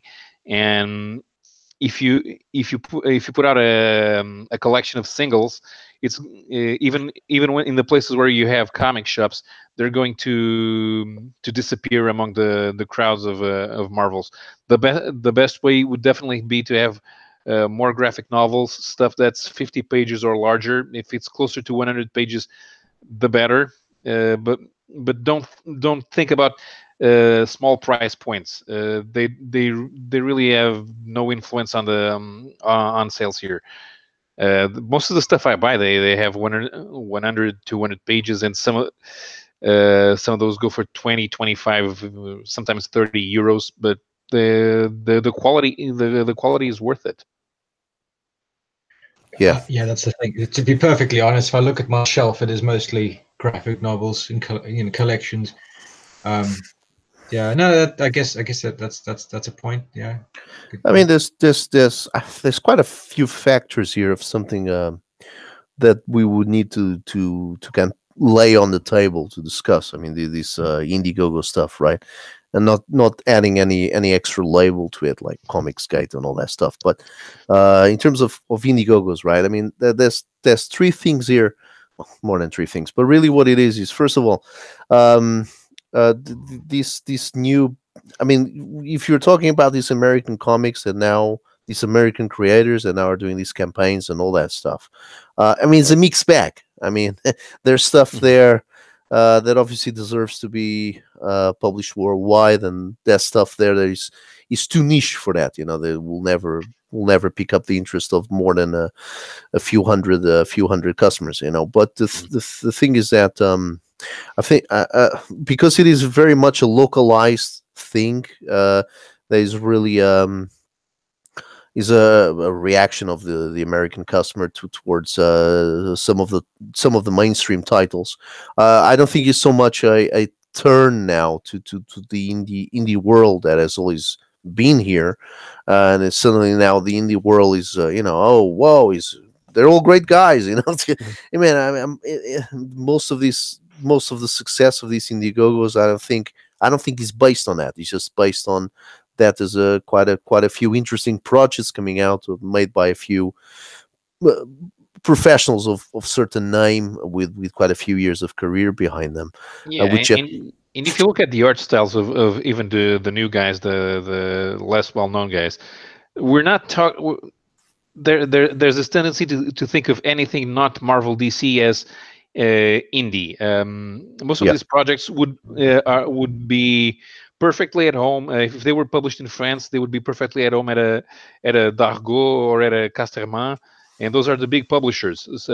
These are mainstream. This is mainstream art, mainstream stories, stuff that any normal person could pick up and enjoy. There's nothing really underground, so they would not be labeled indie as such. The artists and the writers coming up with these projects, they have to think of themselves as having as being more entrepreneurs, and they're developing a story that is sellable in a variety of markets. Even as they are being done for the Indiegogos, they can attract a mainstream audience, and they should not think of themselves as indies. There's a whole new market that they should be striving for. Oh, absolutely. I just don't. Yeah, but again, I just don't think they're. That's a problem. They're not thinking themselves like that. They actually don't like to label themselves indie because the indies for them officially are it's low hanging fruit. It's like Yeah. it's the underground stuff. It's the college comic. It's the struggling artist comic. It's not really the comic of a rogue. A raw commercial artist. He's not. So, and that's the conflict they have within themselves. Is that the American audience mostly, especially the success of a lot of these Indiegogos, is dependent that on the customer base that he still sees these projects as a direct competition to the floppy issues released by Marvel and DC.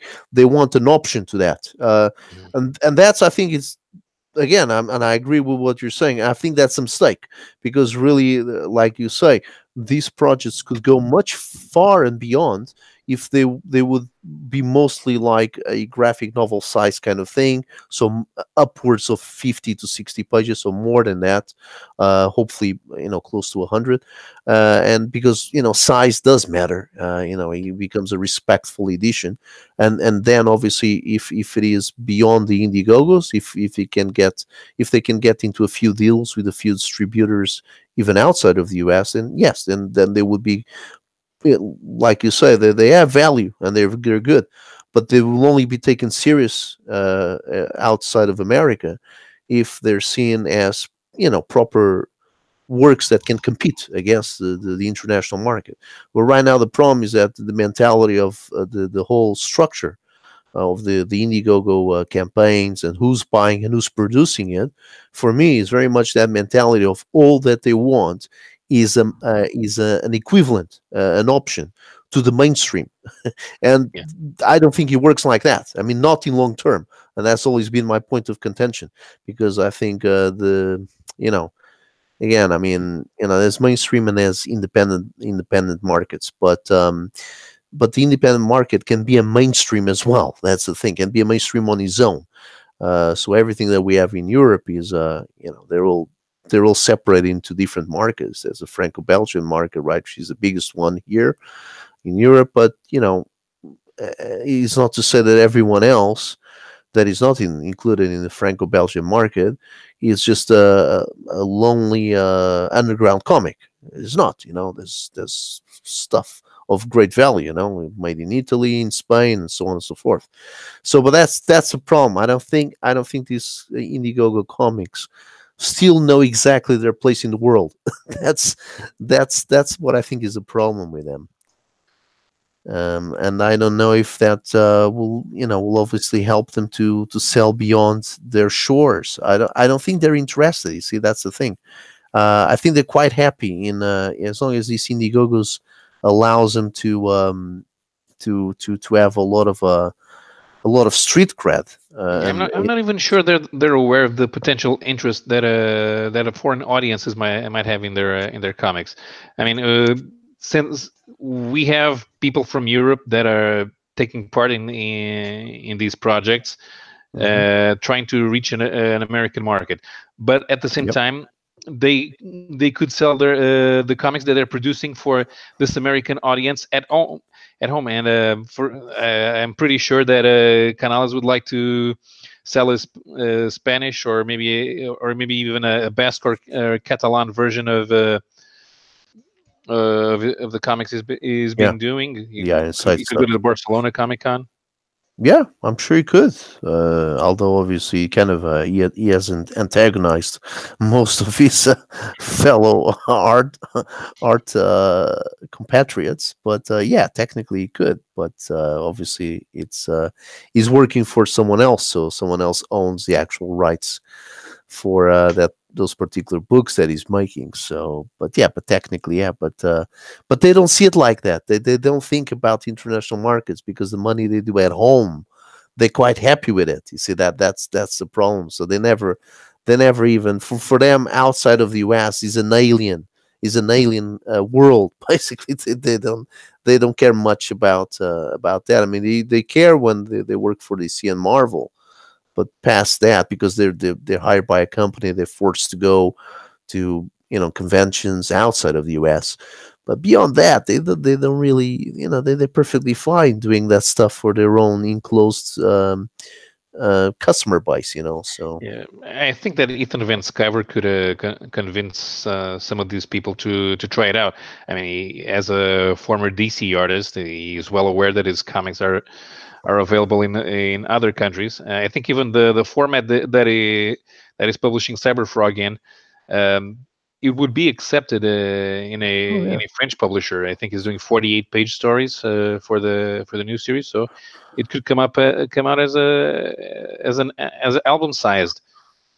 yeah, yeah, So should. if we could, I think it's just a matter of showing the potential that they have about reaching a wider audience and working with real publishers, because comic book publishers in France, they work like normal book publishers. They don't work like Marvel or DC or even Dark Horse. Right. What is the They difference? I mean, well, how do they you see it? yeah, they pay you they give you royalties, and if you have a well established name, they'll give you an advance up front, just like a regular book publisher. They're not Yes, they're not working for page rate. that is correct. But in terms of how does for example a publisher from Paris sees a book like well, you mentioned like Cyberfrog. How does he see that? He sees like Americana. He sees just as a sci-fi cartoonish book. In terms of how they actually see the books, I mean, beyond the business side, how It do they will depend on the interpret art such? style. Yeah, how will they interpret such a thing? Yeah, it will mostly be depend on the art style, but Hmm. but the right now, even these DC Comics' rights in France, they're in the hands of Dargo. That's how they managed to do the Batman comics with so uh, if the French, the problem with the French is that they have so many artists trying to get published over there that a foreigner getting published is going to find a very crowded market. But if you already have a fully developed product, and you can already prove that you already sold some things, even if you don't go with the Dargo or a Dupuis, Mm, you might be able to find a publisher, and if you can sell another 2 or 3 thousand copies, it's extra pocket money, definitely. I mean, right. if you already made enough money, if you're already happy with how much money you made from the Indiegogo, anything else that you can get out of licensing to for a foreign market is always extra money. Is Yeah, money. of course. It's guaranteed profit because they have no risk. Yeah. Okay, so obviously you were saying that they would take into consideration a book like that, but mostly, well, okay, based on the art, but also based on the success that you already had on the crowdfunding. Or obviously, Yeah. if it is something in the region of, for example, what Canales' book got, which was, I think, something like sold about two. I don't know how many it is. It's 2,000, 3,000 copies or 10,000 copies or something like that is worth $120,000, something like that. That was the actual total of the Iron Sights campaign that Canales worked on. I think it was something like that, something around $120,000. So obviously that's a very decent, generous number. So that's certainly a figure that any international publisher will be looking at. Uh, but would any publisher in Europe kind of also look at it and think like, wait a second, this already had its shelf life, because basically the Indiegogo is available worldwide. Now, fair enough, not everyone has seen the campaigns while they were live. Not everyone might have been aware of it, and obviously a book can get exposure in Europe, not in the same way that he got exposure through the There's Indiegogo. there's still a lot of people out there who prefer to read a comic book in their own native language, especially in France. Hmm. Yeah, there. Well, fair enough. That's something also to consider. Yes, and also, a lot of people don't actually go on crowdfunding sites. I mean, most people that I know don't even know what it is, and it's not something that as a as a traditional fan base. It's just the people Yeah, that go on crowdfunding sites as customers. It's random. It's a very random thing. I mean, crowdfunding is where you go to buy orthopedic pillows. yeah, like gadgetry stuff, basically, Yeah, yeah, like stuff that you can't right. find anywhere else. I think that, for example, abductables might work with some publishers Yeah, I mean, yeah, like more any than of the Iron Sights. right. Okay, well, any of the smaller projects have everything has potential as long as it's milked in the right way.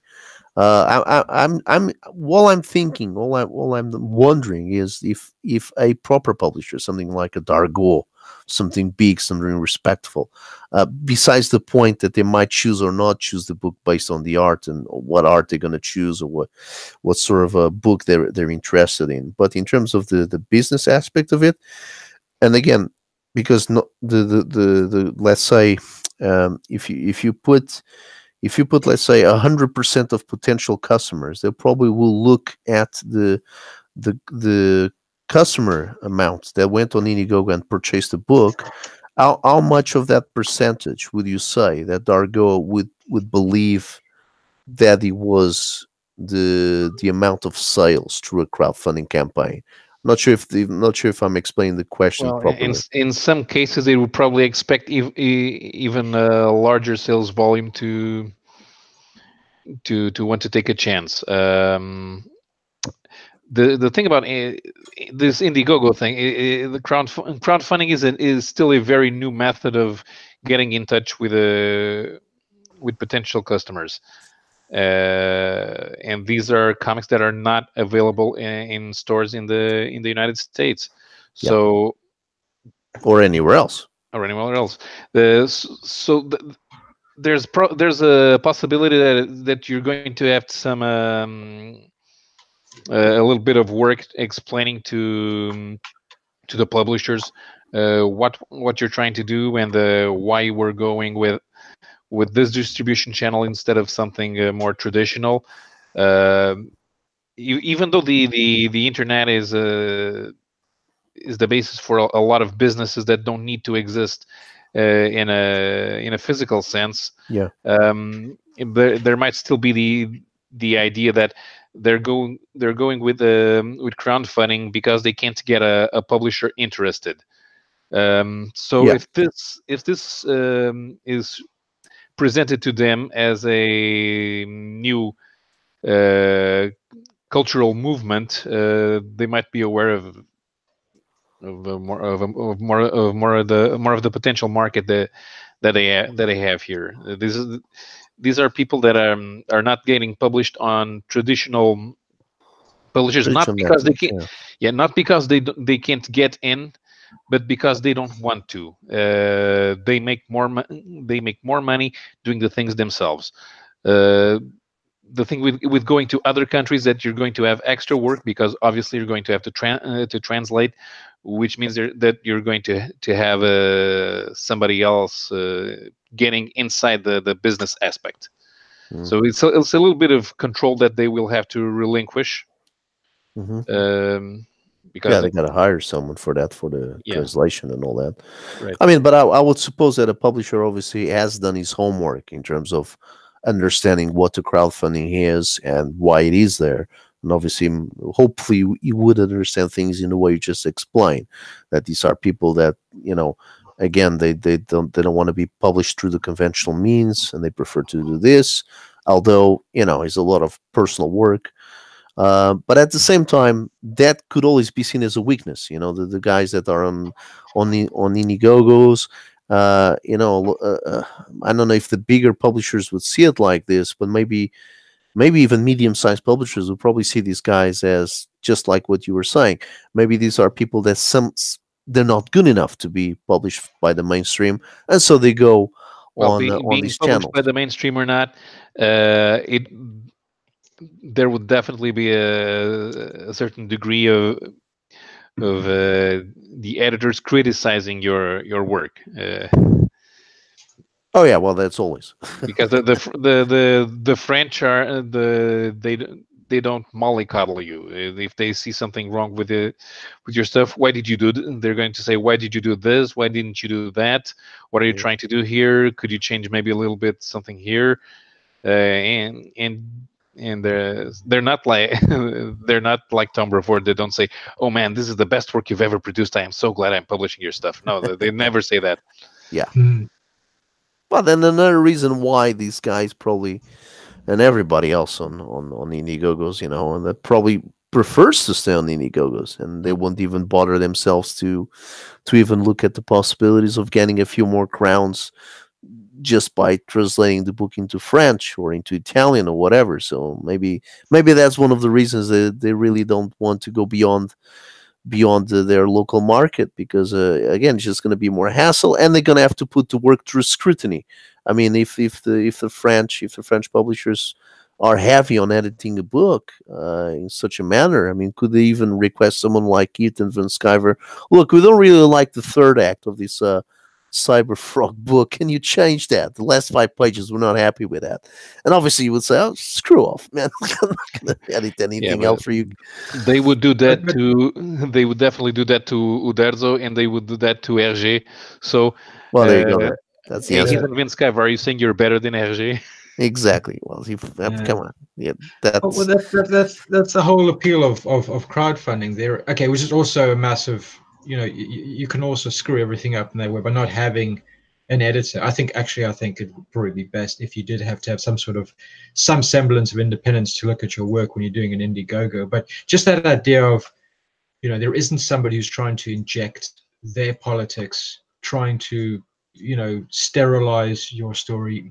That's the appeal. That's the Yeah, appeal of yeah. crowdfunding platforms. The French are very much business minded. They're much more likely to look at mar- at what works in terms of marketing and art, and what art styles are bound to be more recognizable. They're not going to try to change the story so much as into making sure that everything is readable and that the art is attractive, that there are no mistakes. Sure. And that's the profession. That's exactly what you'd expect from an editor. But you know what happens if you pitch a project that isn't quite with the current zeitgeist to a bigger publisher. They're not only going to scrutinize the story, the structure. They're not just going to give you a structural edit. They're going to say, well, this is saying something that we don't want you to say. Ooh. Essentially.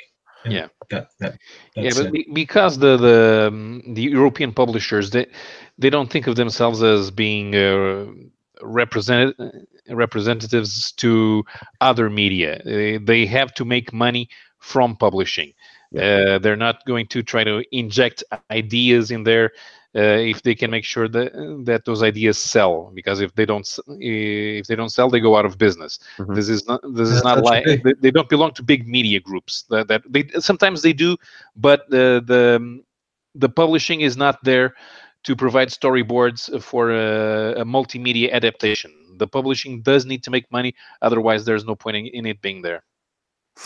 Well, and again, that's like a double-edged sword, isn't it? For one way, it's great because it means more creativity. It means more themes being explored in books, and of course, a lot of stuff that is traditional in European books doesn't actually shows up in American books unless it's something like heavy metal and stuff which is a bit more adult oriented. But you won't be in the mainstream.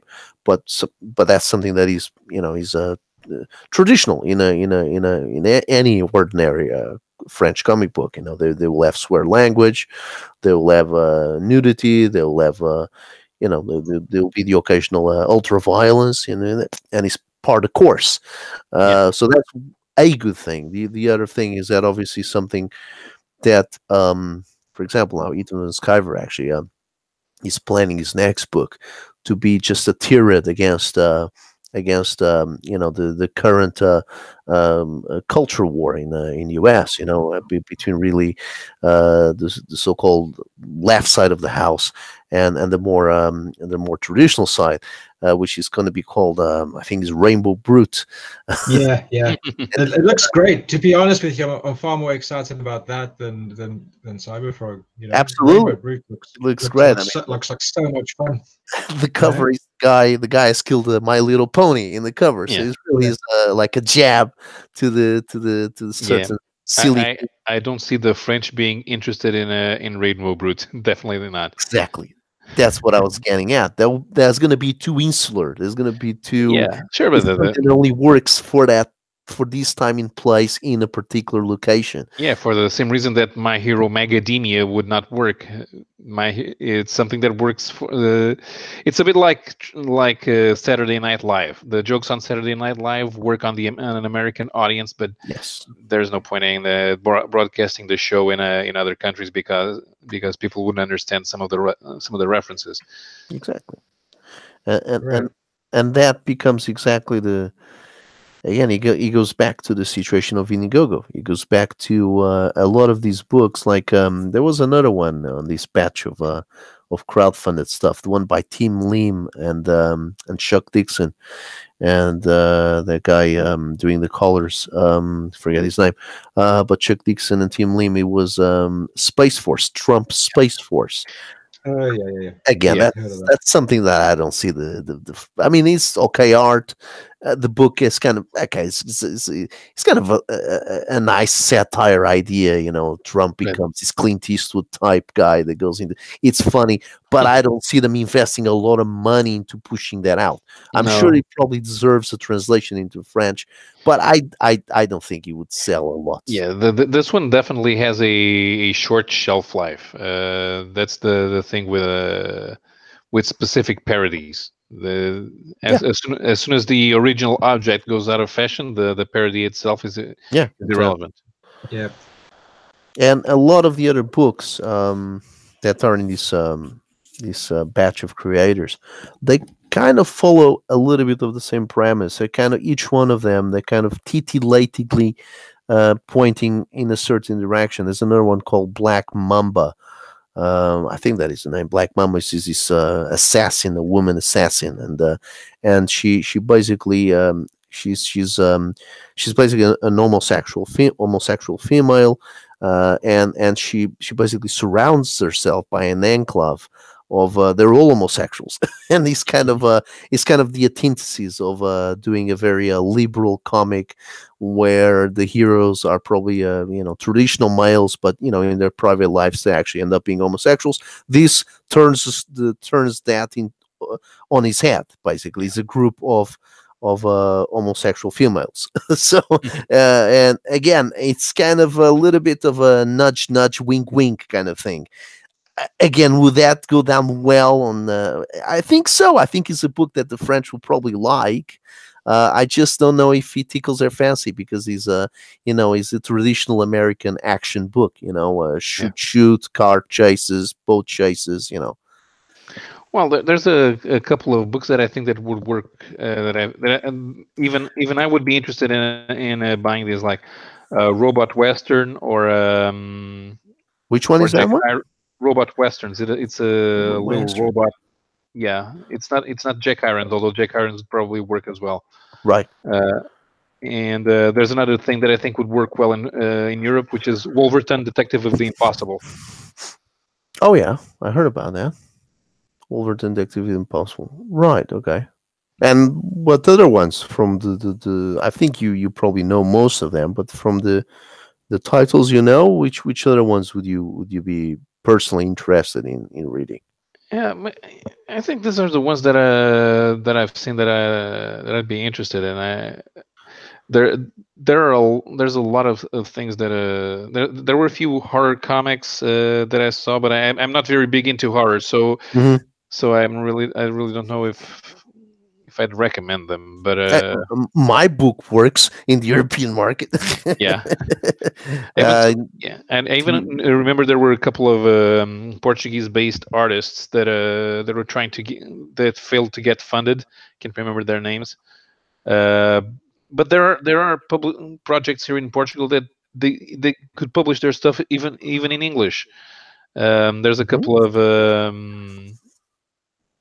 there maybe with the Lisbon studio or maybe with Comic Heart they could publish their stuff, but then they were trying. I think they were trying to get into the anglophone market first, and they didn't pay attention to what they could do Yeah, here.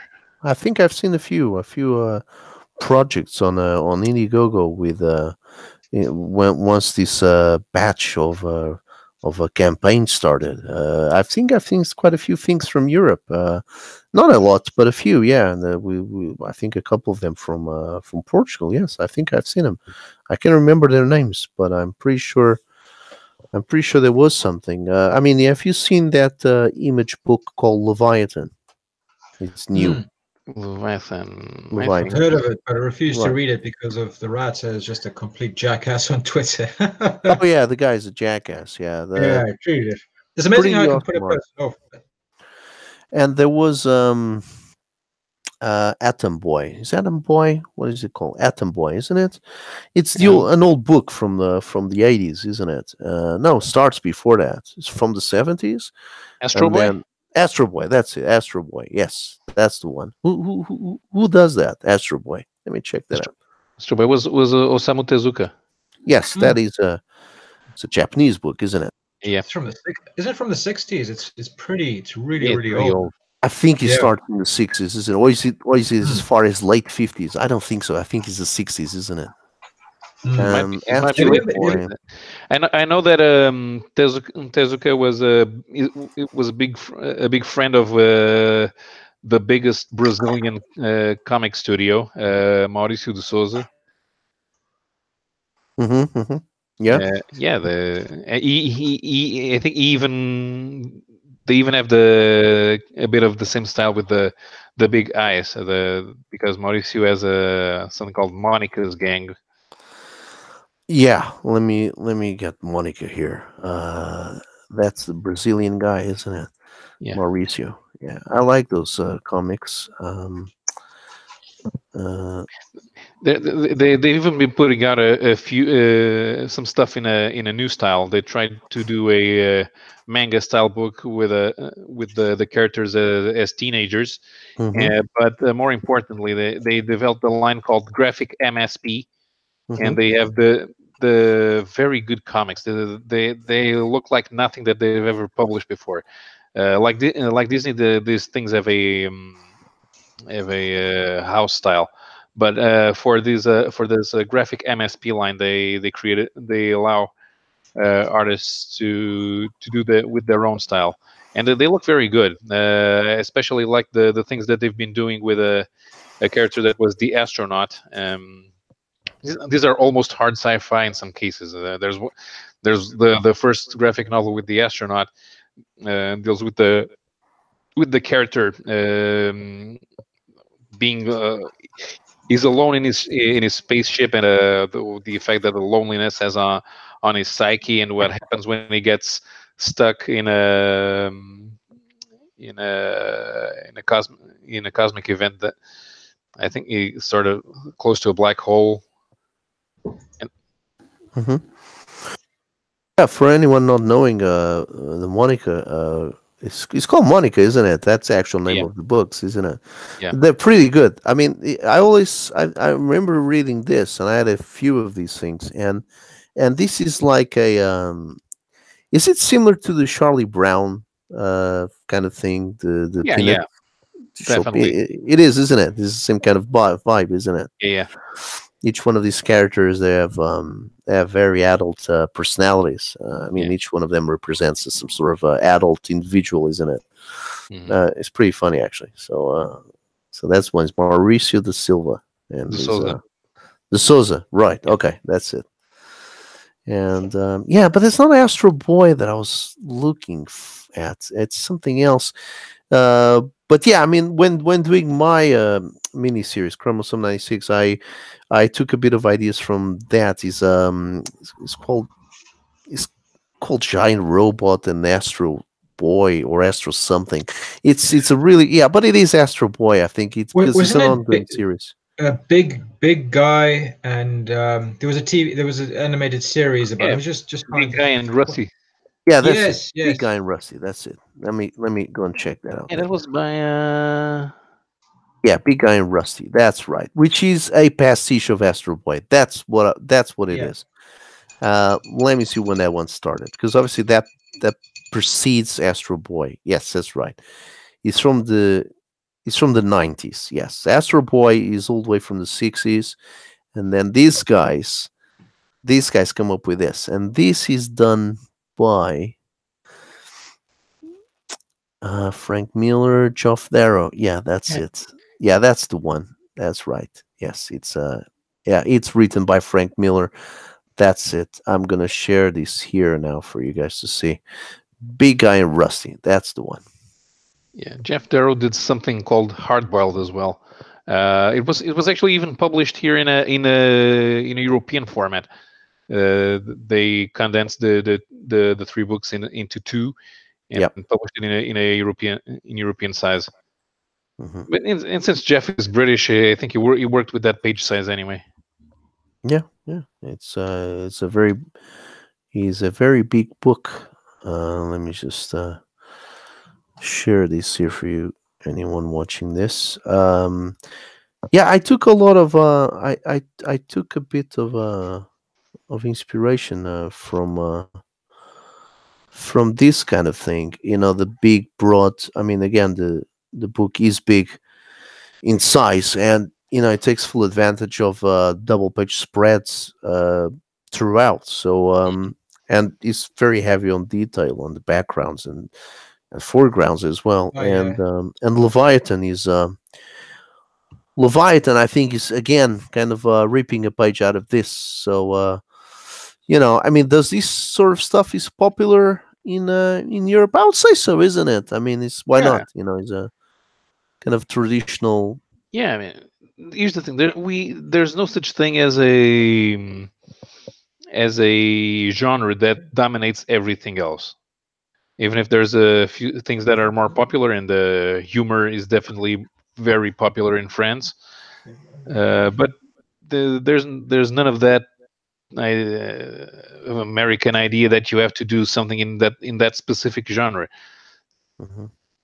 Like Yeah, you have to do superheroes in the US in order to get any attention. yeah. Well, but there you go. I what do think you guys it's. read? Just as a staple. I mean, what do you read any superhero books at all? What if you do, what percentage would that make up? Because I abandoned those things in the 90s pretty much. I'd like to just know, is it still worth reading them these days? Because any time my attention ever gets drawn to them is when there's some sort of scandal, or what it just pushes me further away. Just I Yeah. don't want to revisit Well, any of that ever again. right now, Grant Morrison's Green Lantern seems to be very, very good. I think it's the probably Uh-huh.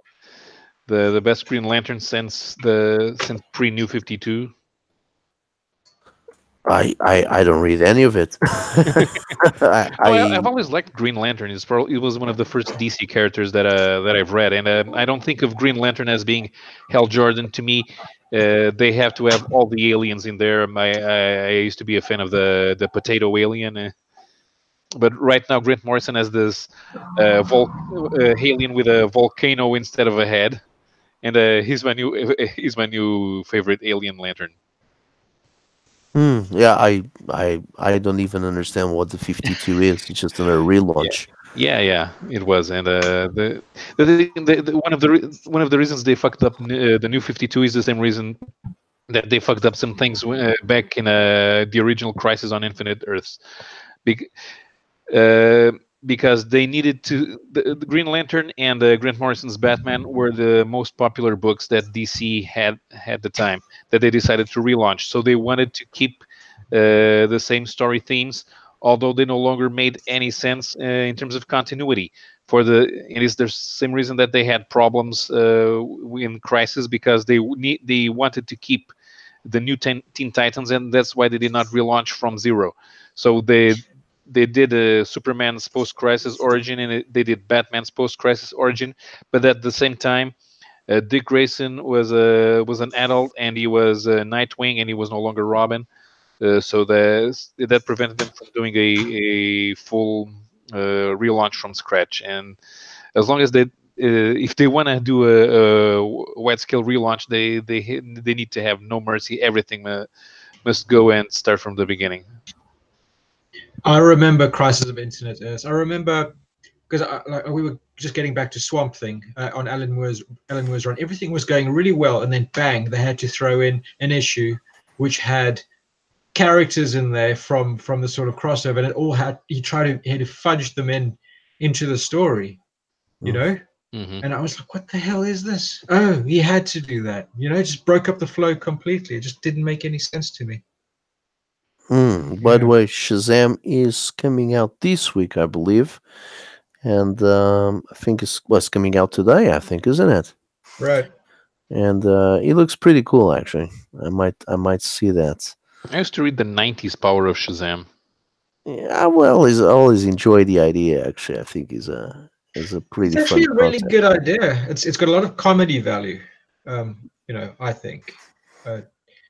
And the film is I looking great. The movie is looking great. It's like Diversity in Comics says, you have to commit to the bit.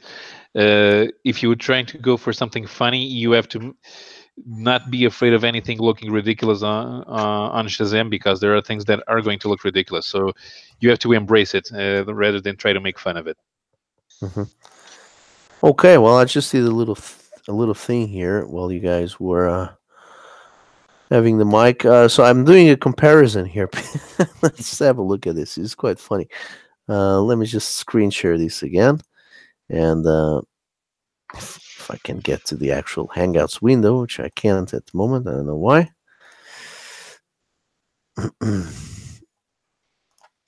Okay, give me a little second. Maybe. Oh my God! What? Well, I just opened a new dimension in my computer.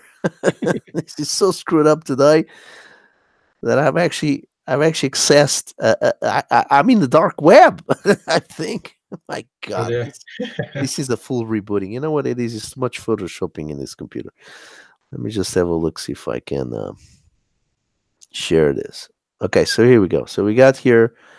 Okay, Astro Boy aside, we have big guy and the Rusty Boy robot, right? Right.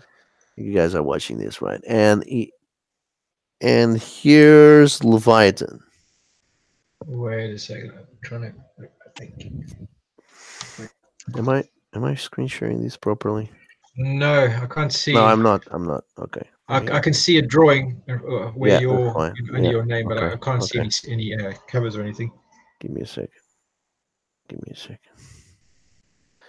Why is it happening like this? Right, it's not letting me do it. Why is it not letting me do it? There we go. There we go.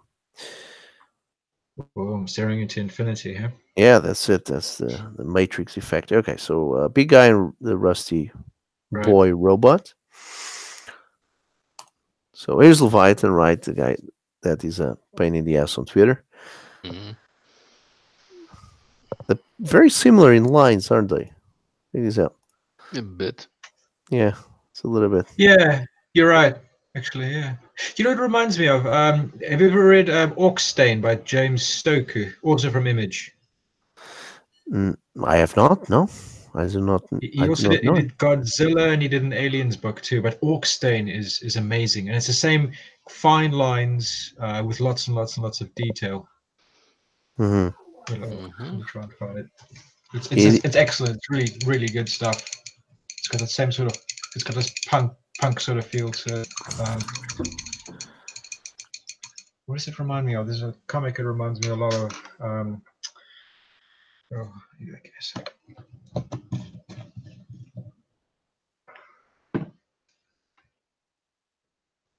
Is that a page from Leviathan?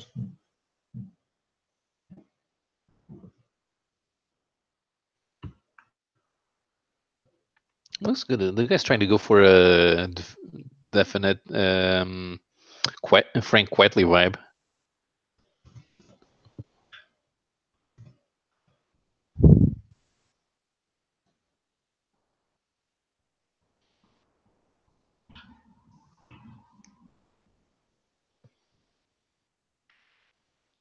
I really don't know if the Portuguese publisher might be interested in Leviathan, because they've already published Chew,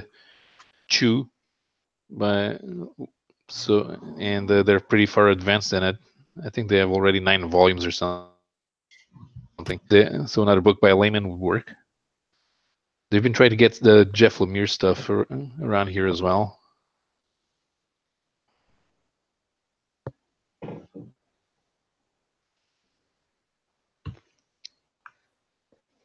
Let me see if I can just share my screen. Output device. Add. Display capture.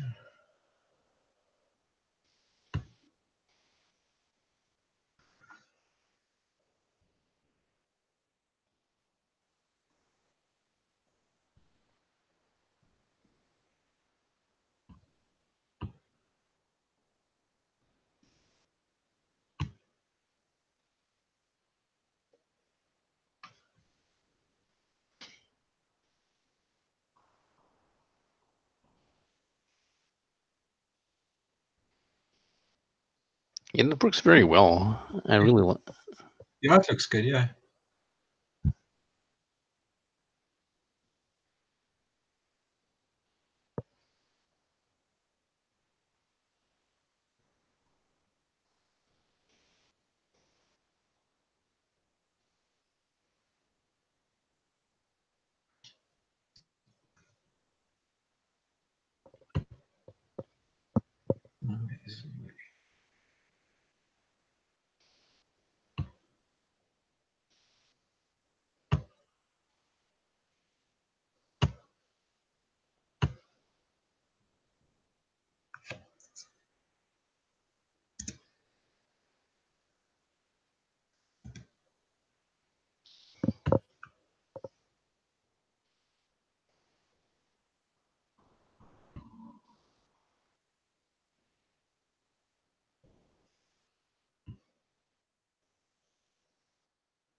Right. Sorry, I was off on the mic. I was just saying this. I was just going to ask Paulo what he thinks of these pages here, the Yeah, colors here. This is very strong, right? The yeah. gradients are very strong, right? But then here, and this is not the correct pages because this is my print ready files, and the color is a little bit subdued here. It's supposed to be much stronger than this. The originals are much stronger, but it's the same kind of same kind of gradients we're using. You know, it's the same kind of you know, it's more into the purple pink side of the spectrum. You know, Mm-hmm. so then the oranges and the green become a bit stronger. You know, they pop out more. So These are the chromosome 96 pages. yeah, that's right. Yeah, I was just Yeah. comparing chromosome 96 to Leviathan, but I keep on screwing up this. I cannot make this bigger. And I was just seeing the colors, the color scheme that they use on the Leviathan books, and I was comparing it to the color scheme in chromosome 96. I was just kind of having a look. Unfortunately, these PDFs they break down a little bit because that's the whole file here. The whole book is here basically. So just want to, as I scroll down, it takes time to open up the But we went for this sort of a detail, the amount of detail. And yet, again, thinking back to the big guy and Rusty, the boy robot, we went for these kind of lines, uh, over detailed, actually, backgrounds and even foregrounds and all that. So yeah, I find it similar, It's good to have background detail. I mean, I tend to prefer Yeah. books that have that at least some sort of accentuation to the background. Not just talking heads, not just Charlie Yeah. Brown cartoons. Yeah, You we know, we over detail the backgrounds in a lot of panels so much that the editing process of the text alone, well, it took very long time, because the original was almost 50 pages of text of exposition and dialogue. That's the first draft, and we had to condense it all into 28 pages. So from 50, it had to go to 28 pages. It wasn't really 50 pages, but it was thereabouts, and we had to make it as tight as possible. So by the end, it was these 28 pages, but it's still a lot have to be shaved off, because all the backgrounds are everything is drawn, everything, every single bit.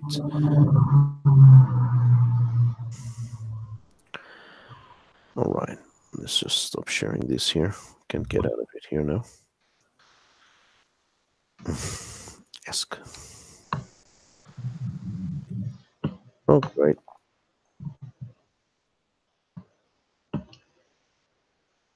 Mhm. Wonderful. I'm frozen now.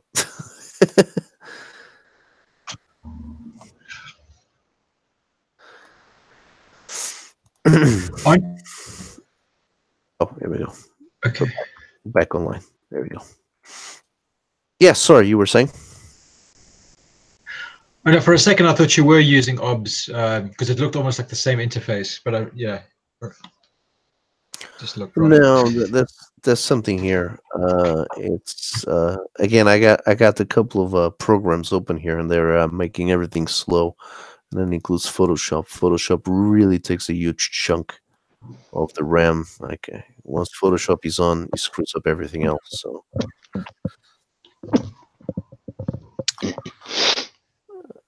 okay, I'm just gonna put here. What do you got there? Is that Earthworm Jim or something? I've been reading Creature Tech by Doug TenNapel, and Oh, just yes. just enjoying that. Yeah, I guess it's just the way that he sort of does it. It always puts it over, yeah. I was just trying something similar, just quickly, Mm-hmm. just Okay. freestyling. Awesome.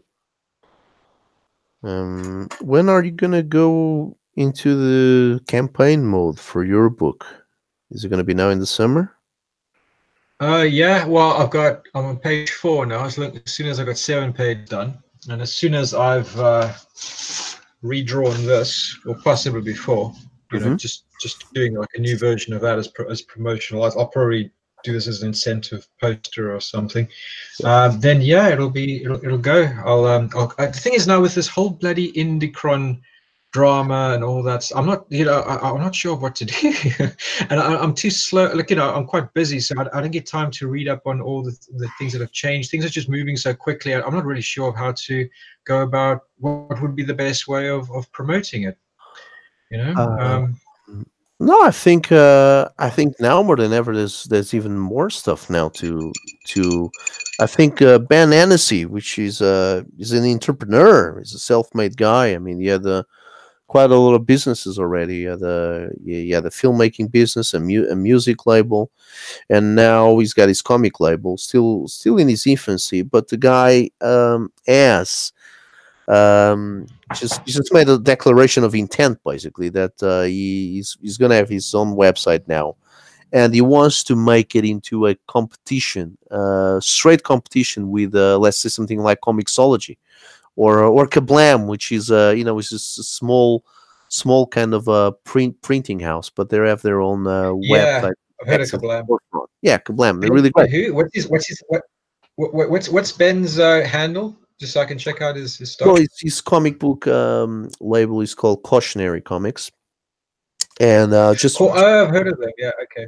just to let people Right. know, that the ones that don't know Kablam, Kablam is a I'm not sure if they're the original guys that did this, but they're certainly one of the front runners of the print on demand for comics, because they've been around for a long time, since the 90s. And basically, it's they have a storefront.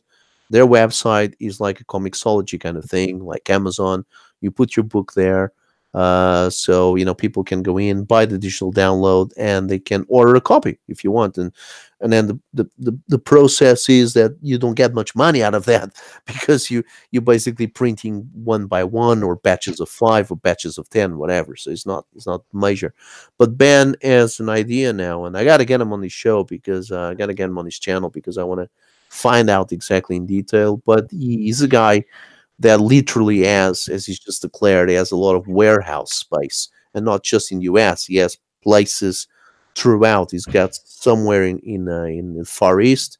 I think now it's actually incorrect, politically incorrect to say Far East, but I don't know what's the opposite. So, well, what else I could say? So, place the Far East, and he's got some places here in Europe. I think he's got a place in Italy, and he's associated as well with printers. I don't know if you've seen him saying this.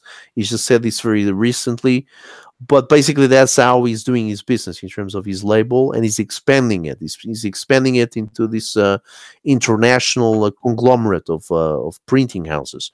And the idea is, and this is very good, really good, because the idea is, if you have if you want to have your project on Indiegogo or a Kickstarter or whatever, a crowdfunding comic, you can actually you will you will forfeit the printing here in locally, and then ship it to the US. What you will do is that you will print at one of Ben's printers, and he has actually he's actually building up this fulfillment service.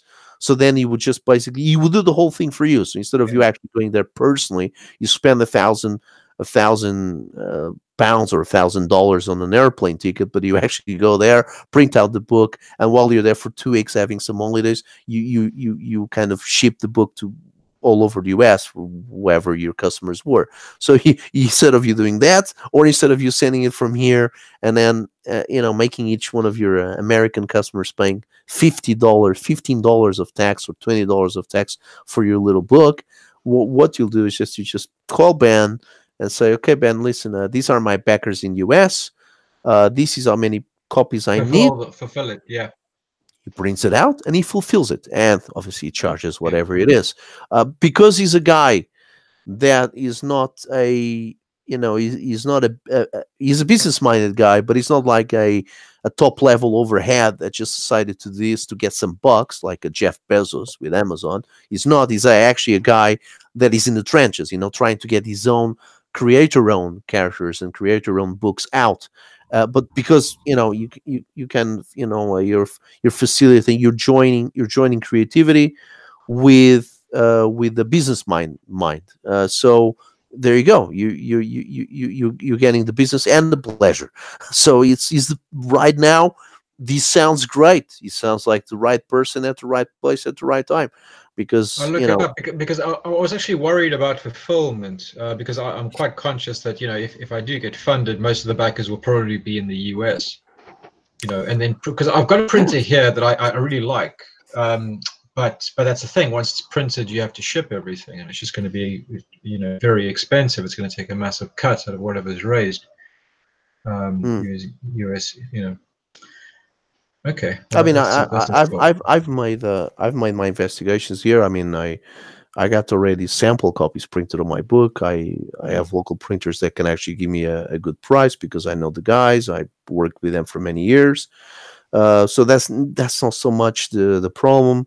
The problem is actually publishing your book the way you like. For example, in my case, I want a specific stock for the inside, opaque pages, not very heavy, but definitely not newsprint. But then for the cover, I want something a little bit more sturdy, going almost into cardboard kind of paper.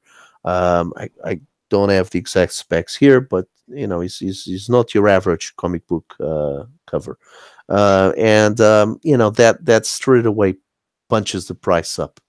I and then postage actually from here, the actual international shipping is not that expensive. The problem is that once he gets there to the US, you never know what the customs are going to do. It's a catch-22 kind of thing. I mean, it's a 50-50 kind of thing. They can stamp duty on it like straight away $15 or whatever, or $20 for something that is worth half the value. So you really got to be very careful when shipping these things. You basically really have to not declare the full amount that is actually inside the package. Otherwise, every single backer ends up paying double for postage, and then you get packages returning because people simply will not be paying for that, and then you get yourself into a big problem. I don't even know how that works, to be honest. But yeah, here from the UK, actually, the post office has a limit of what they charge you. They don't charge you anymore. So, and I find this very strange because I went there and I said, listen, but are you sure this is the correct amount? Because I know that the guy in the US is expecting this package to cost upwards of $15. So it'll be something like $18 or $20. But here in UK, they're saying to me that no, the maximum will be £4 or £5, whatever it is, and that's to Australia. That's the most expensive. The expensive one is £5.75. Well, that is not $18. So, and I'm thinking, what the heck? Well, can I pay more? Well, you cannot pay more. This is it. Even if you pay 20 pounds for it, we still only ship it. The cost of the shipping is £5.75. So it's really down to the American duty, the duty tax.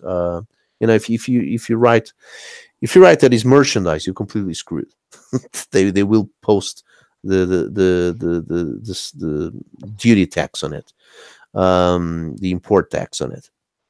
If you write though it's a gift under a certain value, then I think that passes. That is okay. So I really don't know how it works. I know how it works here. I don't know how it works when he gets there. So having someone like Ben kind of becoming a middleman for that, I mean, or a company set up for that, well, that is very good. So your worries might you might avail your worries there, because also he's creating the website for that purpose. So a whole website just for that, which is a storefront for the actual campaigns. So it's not just a website which will just have a list of links to Indiegogo. They're planning on having setting up a crowdfunding platform. That's what I wanted to say. They're planning to do something similar to what the few guys now are trying to do to replace Patreon. Jordan Peterson, he's creating this platform now that will mimic what Patreon does. So and Ben Anderson is doing basically a new crowdfunding platform as well. So that's pretty good. That's that now sounds promising, because that now means that imagine if you have a crowdfunding platform made by comic book guys aimed mainly at comics. I mean, that's how better can it get? So I think it's too good to be true. I don't know what's going to happen really, but that is the plan. That is what they declared this week. So you're saying you were following the drama. That was part of the drama. So I don't know if you actually heard that. No, that's the thing. I wasn't. I'm out of the loop. I've got to.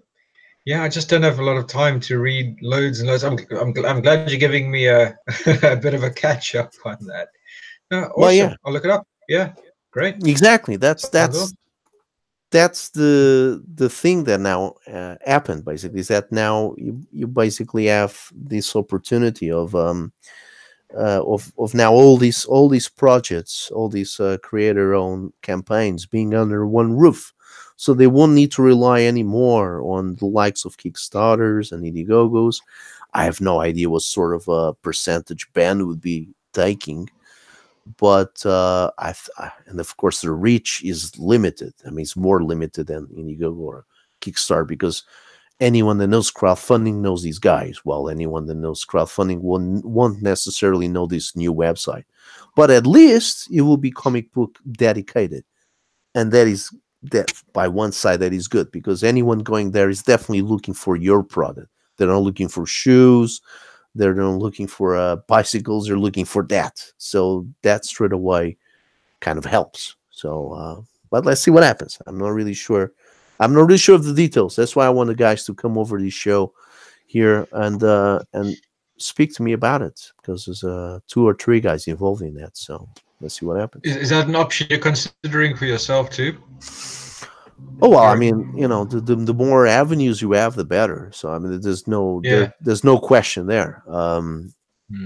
Definitely is if the services that he's setting across are that good in terms of printing and shipping, so fulfillment service, well, that straight away takes a lot of our backs. That's great for us here in Europe, wanting to reach the American market. So that's perfect. In terms of making a website to showcase the work and to link the work to any crowdfunding platform, again, that's just another vehicle for exposure. There's nothing wrong there either. Then let's see how he actually builds that crowdfunding platform. That's the only thing I have to see, because I don't know how far the reach is going to go of that thing. I don't know what percentage is going to be taking. So again, that's the only if. Right now we don't have any other options but Indiegogos and Kickstarters. So really, I mean, there's other ones, but those are the two biggest ones. I think Brazil actually has a crowdfunding platform just for comics. I think I heard about it. Do you know anything like that, Paul? I haven't heard, but I'm not surprised. Brazil still has some some protections in their market. So if they can avoid having money leave the country on percentages, like on business percentages, like they do on regular crowdfunding, I wouldn't be surprised if they tried to do that. Yeah, I think they do. I think they do. I think I heard about it, because I know they have a couple of they have a something that is similar to eBay, which is not eBay, something else. Mm, It's like called Free Market or something like that. yeah. And then I think they have a kind of facsimile to Kickstarter, and I think it's mostly aimed at comics. But again, I might be confusing something, but I think it's that. So let's just have a look here at the. Very good. Yeah, and the Oak Apple book, it looks pretty cool, but I always feel that these books could be a little bit longer. Well, that's a good thing, isn't it? Can- Yeah, I haven't read much. I've read Ratfuss, and now Creature Tech. Yeah, that's good stuff. It's good stuff. Yeah. It I is saw good. Doug on the I saw Doug on the Drunken Peasants last week. He was having a debate about evolution with that gamer guy, Destiny. Right, yeah, he does those things, doesn't he? He likes to discuss those. Very religious man, isn't he? Yeah. The debate went quite well. I mean, the drunken peasants is mostly if you have a good sense of humor, you'll do well on that show, even if they don't have the amazing atheist anymore. But I think they were trying to get Nick Rekieta to go there. That's a lawyer, the, isn't the, it? Yeah, the lawyer. Yeah. Why does he want to go there? Why does he want him there? I think they want him in there. I mean, they try to get people they think are funny. Although there's Oh, I quite a see. Um, no, I like to interview Dope Apple, because actually, I'm not anymore, but I was a big in my teens, I was playing a lot of games, and one of the games, some of the games I used to play was the games he designed. Mm. And Earthworm Jim, I was impressed. First time I saw Earthworm Jim, I thought, well, this is quite cool because it hadn't been any cartoonish character up to that moment done for video games. I think very immediately after that, they came out with this other cartoony character. What's the name of that one? But Bakaru Bonsai or something. I can't remember if that Buckaroo is that the Banzai was a no, that's the movie. movie. That's the movie with Peter Weir, isn't it? The RoboCop guy, isn't it? Uh, So, Yeah, yeah. uh, Neverhood was the other video game that was really good. The stop motion one. oh yeah, the stop motion one. Yeah, that was like a hit and miss one for me actually. It's very frustrating, that game actually. But I mean, the Earthworm Jim is just a traditional video game. It's a platform video game, isn't it? And yeah, I can remember which one is the other one. It's the one with the wolf guy. It's a wolf cartoon. I can remember what's the name. But that was the first time that they actually used a conceptual artist for a traditional animation conceptual artist for a video game. So I was quite impressed with that. I was quite impressed that they actually done it. Not necessarily that the game was good, but that they have actually used a guy like Doak Tenaple to do that. So because he was a traditional animator, and he went on to do obviously stop motion. And the other video game, one you were saying, stop motion one, is called the Netherworld. It's called the Netherworld. No, Netherwood. Neverhood. Netherwood. Neverhood. Yeah. Neverhood. Yes, Neverwood. Yeah. And That's the thing. I'm not really a gamer. I've never really been that much into games, but I love stop motion is just the highest form of animation for me. oh I yeah, really love stuff like Aardman and Leica. Their projects are just amazing. It's just so good. So yeah, that's the appeal there. Oh, sorry. Let me just. Yeah, here in Portugal, we have No. a lot of as older guys, over 30, over 35. We have a lot of appreciation for stop motion, because when I was about 4 or 5, we had a cartoon show, which was mostly about independently produced stuff, and we most of the cartoons were from the other side of the Iron Curtain. The guy would present them as this was fourth prize in the animation festival of Bratislava. And that's why everybody in Portugal knows the word cognac. The end. I love Bratislava, by the way. Excellent place. Yeah, I've been there once. Yeah. It is a great place. Yeah. Do they have a big tradition? Of children's book illustrations, they hold a biennial there of illustrators that lasts about a week, and I was fortunate enough to attend that once, and I was amazing, absolutely amazing. No, they're very big on their culture. Great place. So that they have a big tradition of stop motion filmmaking, isn't it? Yeah. Isn't it? I'll be right back, gentlemen. If you want to hold on the stream just by chatting a little bit, so there's no dead air time. But I'll be right back. Okay. Sure. What you reading at the moment, Paulo? Not much. I've been trying to go through my stack of unread books, and I've been finishing Legion Lost, an old Legion of Superheroes miniseries written by Abnett and Lanning, with art by Olivier Coipel.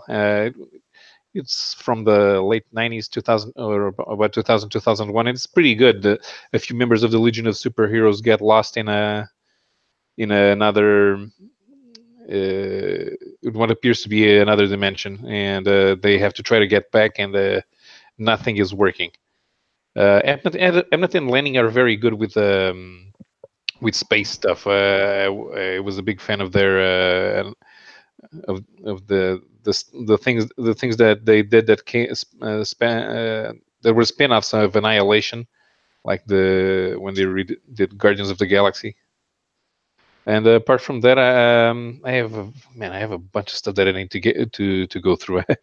I bought a full collection of the French comic book series 13. They All were right.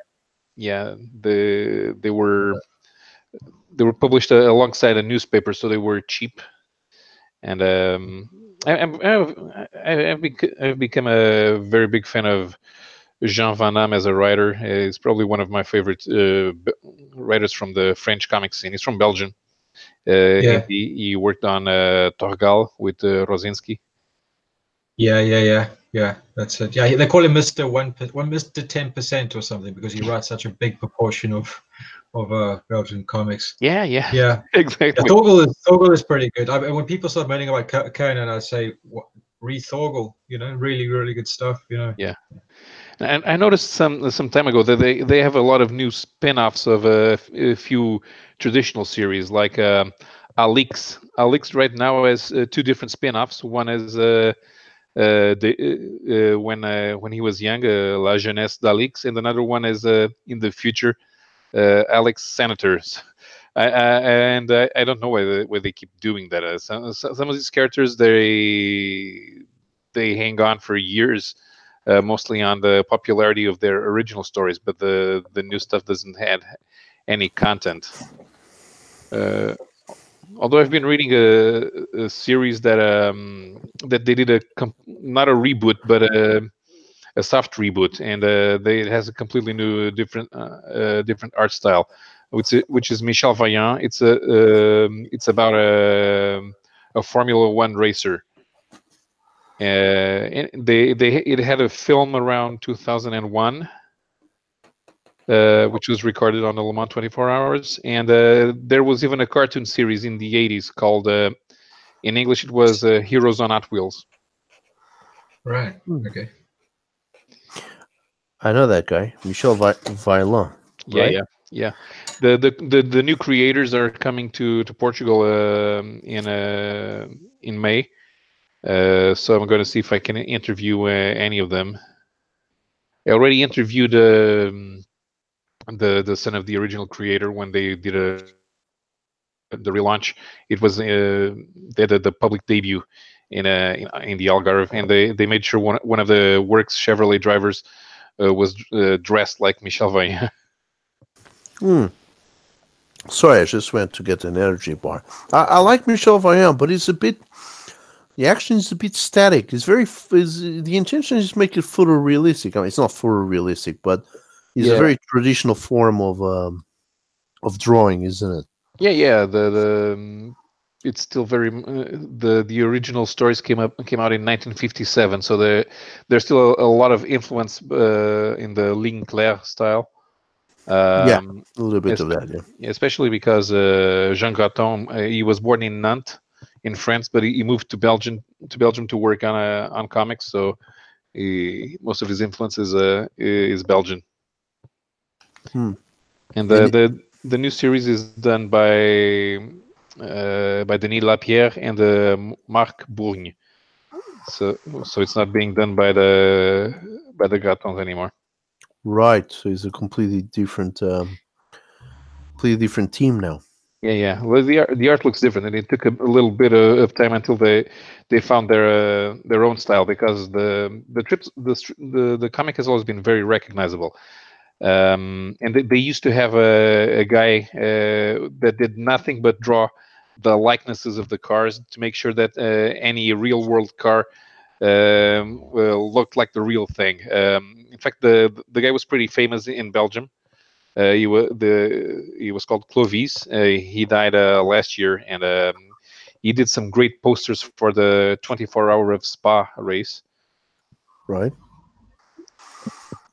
And the comics always been very popular in Portugal, especially since one of the books is held in the Rally of Portugal. Yeah, I know that. Yeah, that's right. That's one. That's one that is done in Portugal, isn't it? Yeah. And there are events in Macau and the Dakar. Mm-hmm. They're like thriller stories, isn't it? It's always Yeah, like yeah, surrounding competitors and stuff like that. yeah. They used to have a nemesis, an Asian sort of warlord, but instead of being a warlord, he wanted to have a racing team that beat everybody else, and and there were a bunch of Texans working for him. Right? And most of them almost got killed in the when they resolved the storyline. The Asian the guy was called the leader, and Right. then it was found out that Michel Vaillan's American sidekick Steve Warson, his girlfriend at the time, Ruth, uh, without anyone knowing, she was the leader's daughter. And one day she comes back and she's in charge of the leader team, and because of that, Steve Warson takes off, and that costs the team the Formula One championship. There was a time where they were really going heavy with the soap opera elements.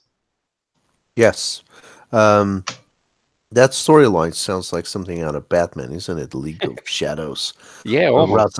Ra's Ghul daughter, isn't it? Yeah, Oh, a bit. it was back in the Rusty the Boy Robot. There we go. That's Michel Vaillant. Yeah. That's it's a whole new world to me. I need to read more European comic books. Oh, you never seen this one? Yeah, No, it's no. like Paulo was saying, is pretty old. He's Yeah, starts in the late 50s. Yeah. yeah, the original series went on for 70 issues, 70 albums. I was trying to get the big volumes collecting all the issues. There are 20, I believe, but I only have 3, so I'm still in 1961 or 62. But a lot of people have a hard time getting into the series because they just don't care about the world of Formula One racing. Yeah, that's the new style. That was promo art. It evolved into something. Yeah, that's the original. That's the new. This looks like Paul Newman. Well, it's not that's appropriate. Paul Yeah. Newman. Paul Newman was a Racer. racer. Yeah. Yeah. It was well, it's this kind of thing, isn't it? Rally cars, isn't it? Yeah, he was American national champion in the 70s. He had a deal to be a factory driver for Datsun, That's right. and he owned his own IndyCar team. Nigel Mansell and Mario Andretti drove for him. Hmm. Yeah. Oh, we got a soundtrack here coming from somewhere. This is not the Michel Vaillant soundtrack. Something else. Yeah, this is definitely Paul Newman. Come on, it's him. I mean, does he shows up in the story ever? No, I Got a don't. cameo? No, I don't think he did. It makes sense he would have one in Yeah. one of the 70s albums, I would say. Yeah. The original series ran for 70 albums? Yeah. 70? Yeah. Wow. I mean, the ones I know is the ones you quoted. The one in Dakar, the one in Macau, the one in Portugal, and another one which is they race around the Arch of Triumph in Paris. Yeah. That's pretty much the ones I know. And yeah, I never got into it either because you really got to be a fan of motor racing, and Yeah. not only that, you got to enjoy espionage stories in the kind of Graham Greene kind of a style, Mhm.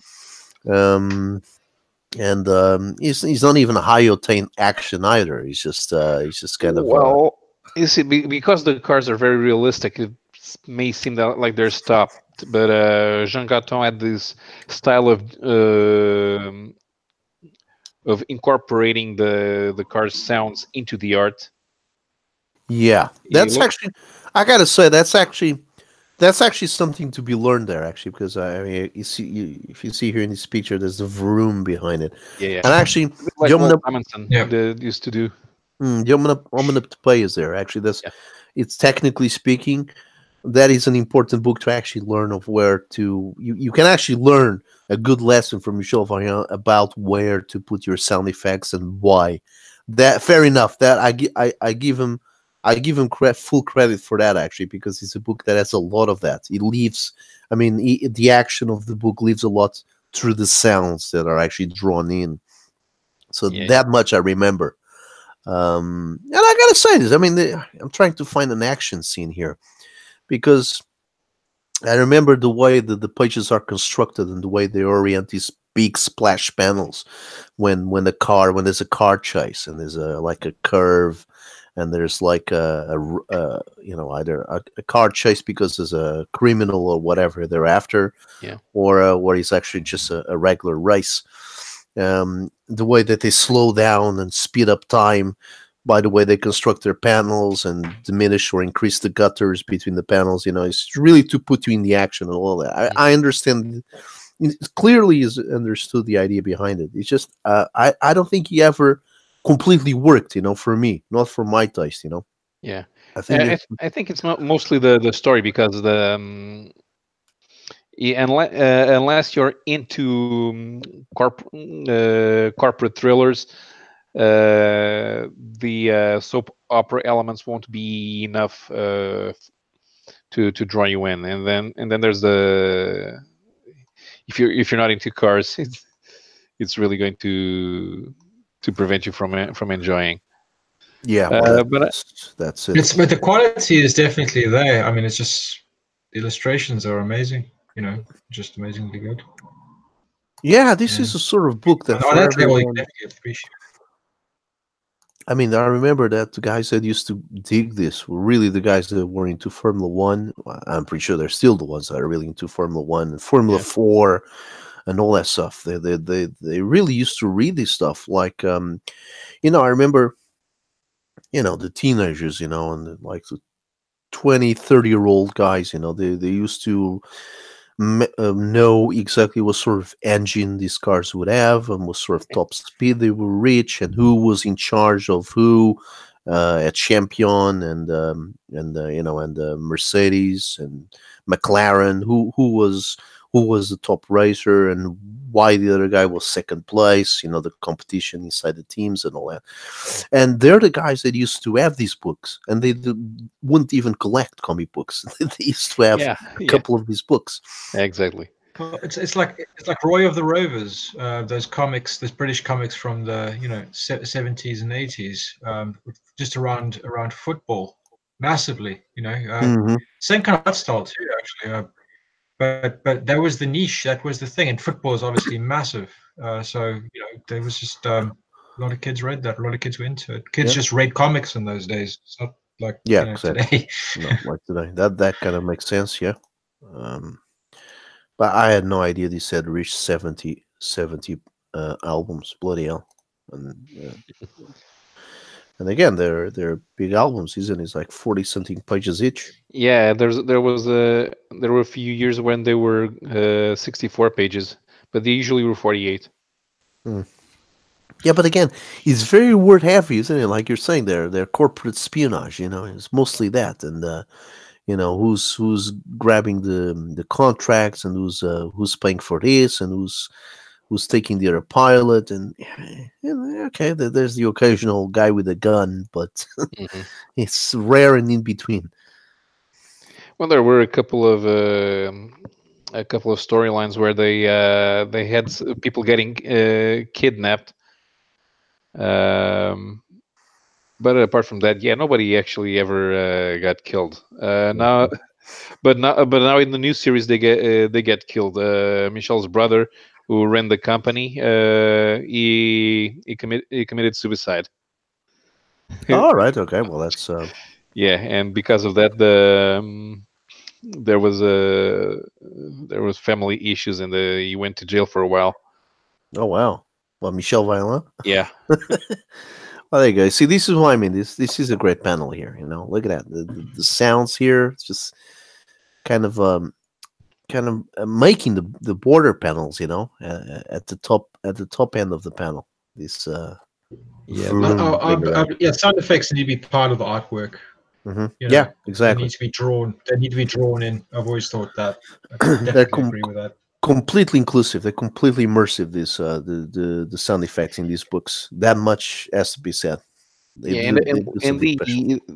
and Jean Graton used to make sure that the cars were always very close. I mean, in the real world, you have a lot more space between them, but here they're very packed to make sure that the action is always there. Oh, all right. Yeah. Okay. Yeah. Well, I would say when they start the races, they're usually a bit Sure. tight, though. Yeah, but there were a couple of albums where he tried to do something that there was a race in 1982 um, where René Arnoux and I think it was Didier Pironi. I think Gilles Villeneuve had already died, and they were overtaking each other constantly and cutting corners, and a couple of times Jean Graton tried to do albums where he paid homage to that actual race, but with Michel fighting somebody else. Right. So they used to follow very closely the actual championship, obviously. Yeah, yeah. There was a time when, at first, there were a lot of fictional drivers, but by the time they got to the late '60s, they used to do cameos for real world drivers and making sure that even the cars looked That's like the real ones. I remember that. That I remember. I remember seeing Niki Lauda in one of these things. Yeah, yeah. That's a name. At least that's a name I recognize. Yeah, with the movie Rush, him and John James Hunt, Hunt. was it? James Hunt. James Hunt. Yes, Sorry. Yeah, yes. yeah. There we go. Man, James Hunt. He once Tyler Alexander, who was the McLaren's team manager at the time. They were looking for Hunt. Where the hell was he? Because they were about to go to the grid. The guy was getting a blow job in the pit's bathroom. That's for real. Yeah, they don't have Formula One The drivers fast like guy. that Yeah. anymore. Yeah, I guess that would Okay. have cannot be in the book though. No. Well, maybe now with the new ones, they seem to be edgier. No, they're very subdued. The only guy that's crazy is the guy from Finland, the guy that did the Renault commercial a few years ago, where he got lost. Uh, he I was don't work- know. Man, now I forgot. Now I'm drawing a blank. I can't believe it. Kimi Raikkonen. Right. Raikkonen is the only guy in there who's crazy. Everybody else is politically correct, and always everybody has to say the right words, and they have to thank the sponsors.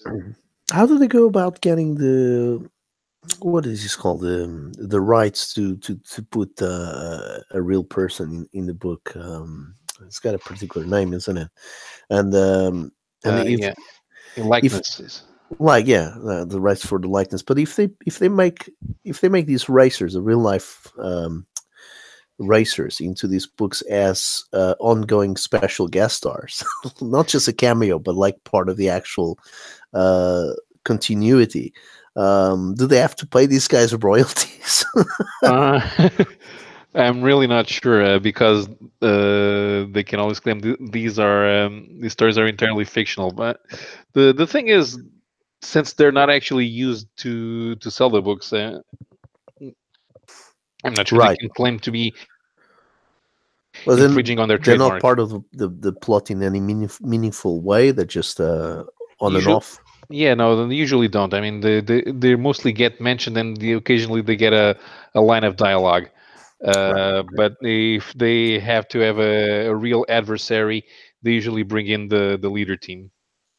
Okay, so it's just still in the only in the cameo kind of Yeah, yeah. thing. Although there are a few actual drivers who had were part of the comic for a while, but they were personal friends of Jean Graton, so no problem there. The most famous one was called Pierre Dieudonné, who was a Belgian racing driver in the 70s and 80s. He raced in Le Mans. He won the Spa 24 Hours, and he was there were a couple of years where the Belgian junior team in Formula 2, sponsored by the Belgian Auto Club. It was called Team Michel Vaillant. They raced in Formula 2 like that.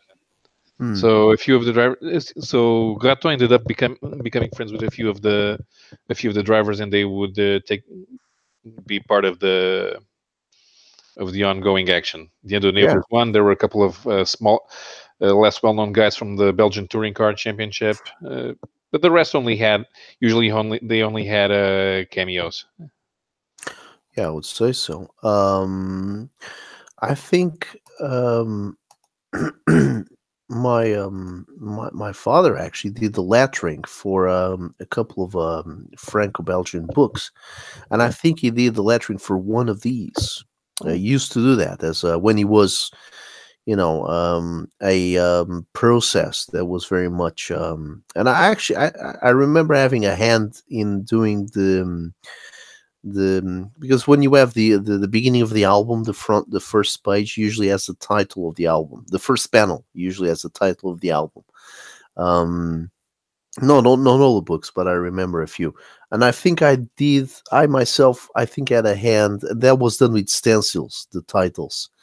The rest was all hand lettered, but the stencils, yeah, okay. This is the times that everything was still hand lettered. Yeah, Yeah. none of this digital crap now. Yeah, as I say, it was a pain in the ass because you basically, what you had to do is that the lettering would go on acetate paper, like opaque, Oh, yeah. see-through paper, but opaque. Yeah, so Yeah. you basically, they would supply you the pages, black and white pages. Um, on and it was, if I remember well, it's many years ago, right? They were just slightly bigger than the actual printed size. I think they were like 20% bigger. They would not be able. The idea is they were not supplied to you at the actual size of the original artboard, because the sizes for European artists, they vary wildly. I mean, there's guys like Vincent Segrellis in Spain. Yeah, he's doing pages which are the size of a painting canvas. They're Yeah. huge.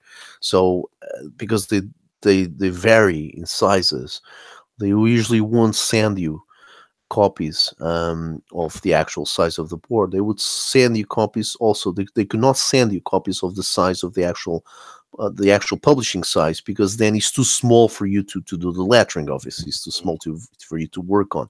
But they basically, the idea is that they want you to eyeball a certain to kind of meet it halfway, like, so Yeah. not at the printing size, but obviously not at the very big size, because then the lettering, you go off script. Basically, you kind of start having a great time if the size of the board, the art board, is provided to you too big.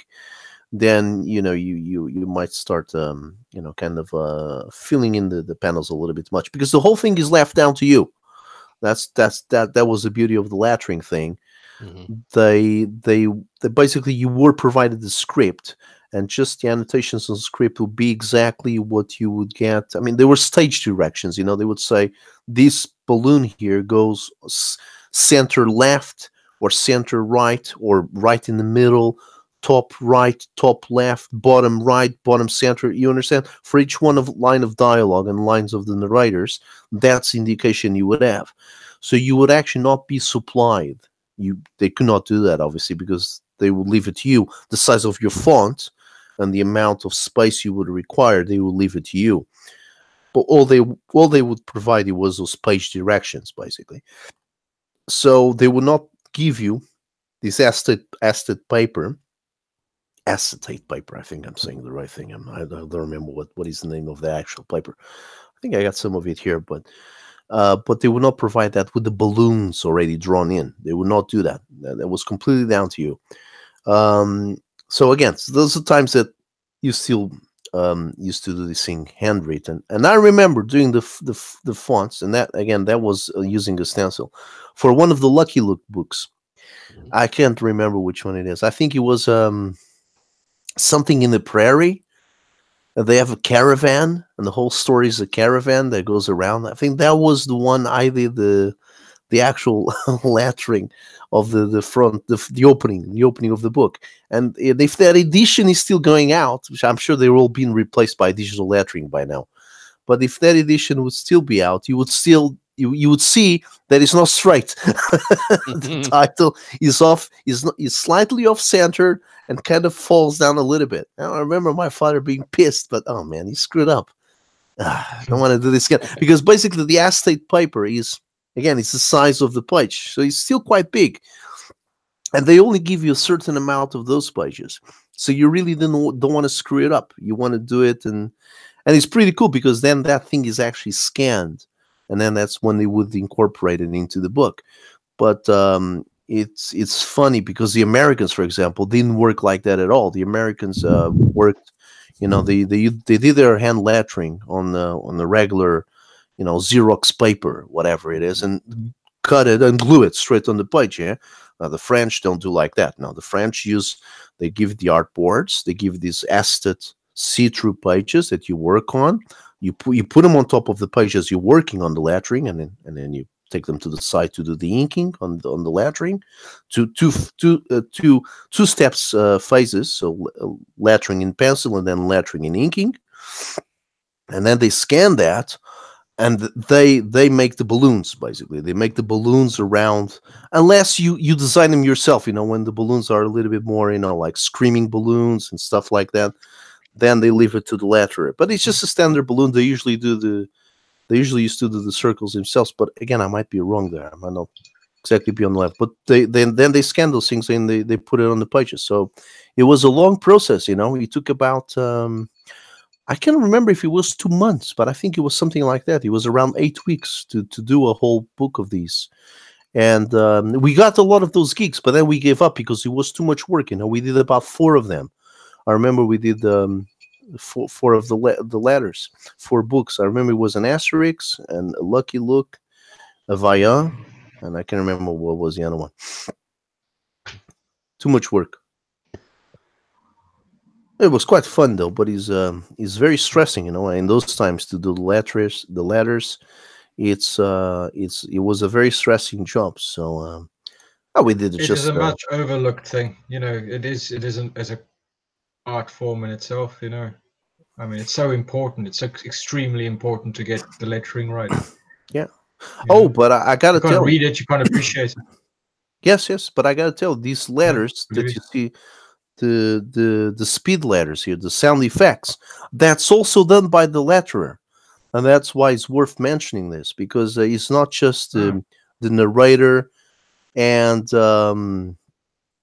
the dialogue. It's these ones as well, the ones with the sounds.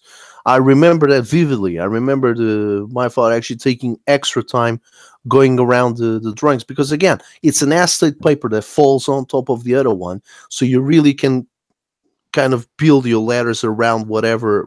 And this is all in the script. The indications are all in the script. The sound effects are all there, so you just have to do whatever they ask. The ones in the cars, like all this lettering, the sponsors and the titles in the cars, that I don't remember him doing that. I think that comes with the art. That comes with the art. It's done, but it was done originally. It was done by Clovis, because he used to.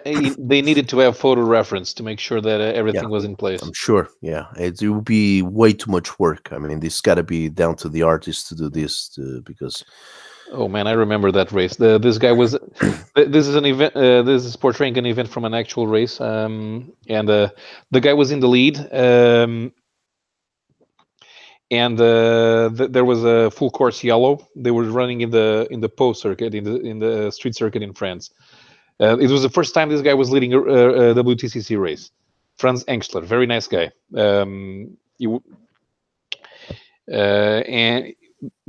And he's going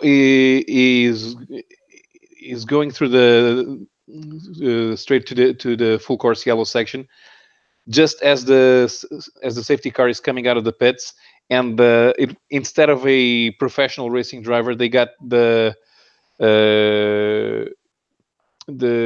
chief fireman of the city to drive the safety car, and he crashed against the race leader. Never had, and because for that because of that, then they got a professional Portuguese racing driver to drive the safety car on every race, and he still does it. Mm. He's actually working for Formula E, the electric for the electric car championship. His name is Bruno Correa. He was Spanish Formula Renault champion in 1997, and he never made it. He never made it into the big leagues, but they invited him to drive the safety car, and he became very well respected as a safety car driver. So he's a career by itself. Safety cars. Yeah. It What is. do you do? But it is the Formula One safety car driver for many years was a German Porsche racer called Bernd Mailander, and he stayed in Formula One for years driving that car. It was a stick. That guy from Yeah, because the thing about Top Gear. Top Gear. that, That's right. the safety car needs to go at a certain pace to make sure that all the drivers are able to follow him, and he needs to know when to get out of the way when the race starts. So he needs to know what it's like to keep pace with professional drivers. So of course it needs to be a professional driver. Absolutely, yeah. Well, yeah. I mean, definitely cannot be a Sunday driver. That's that much is for sure.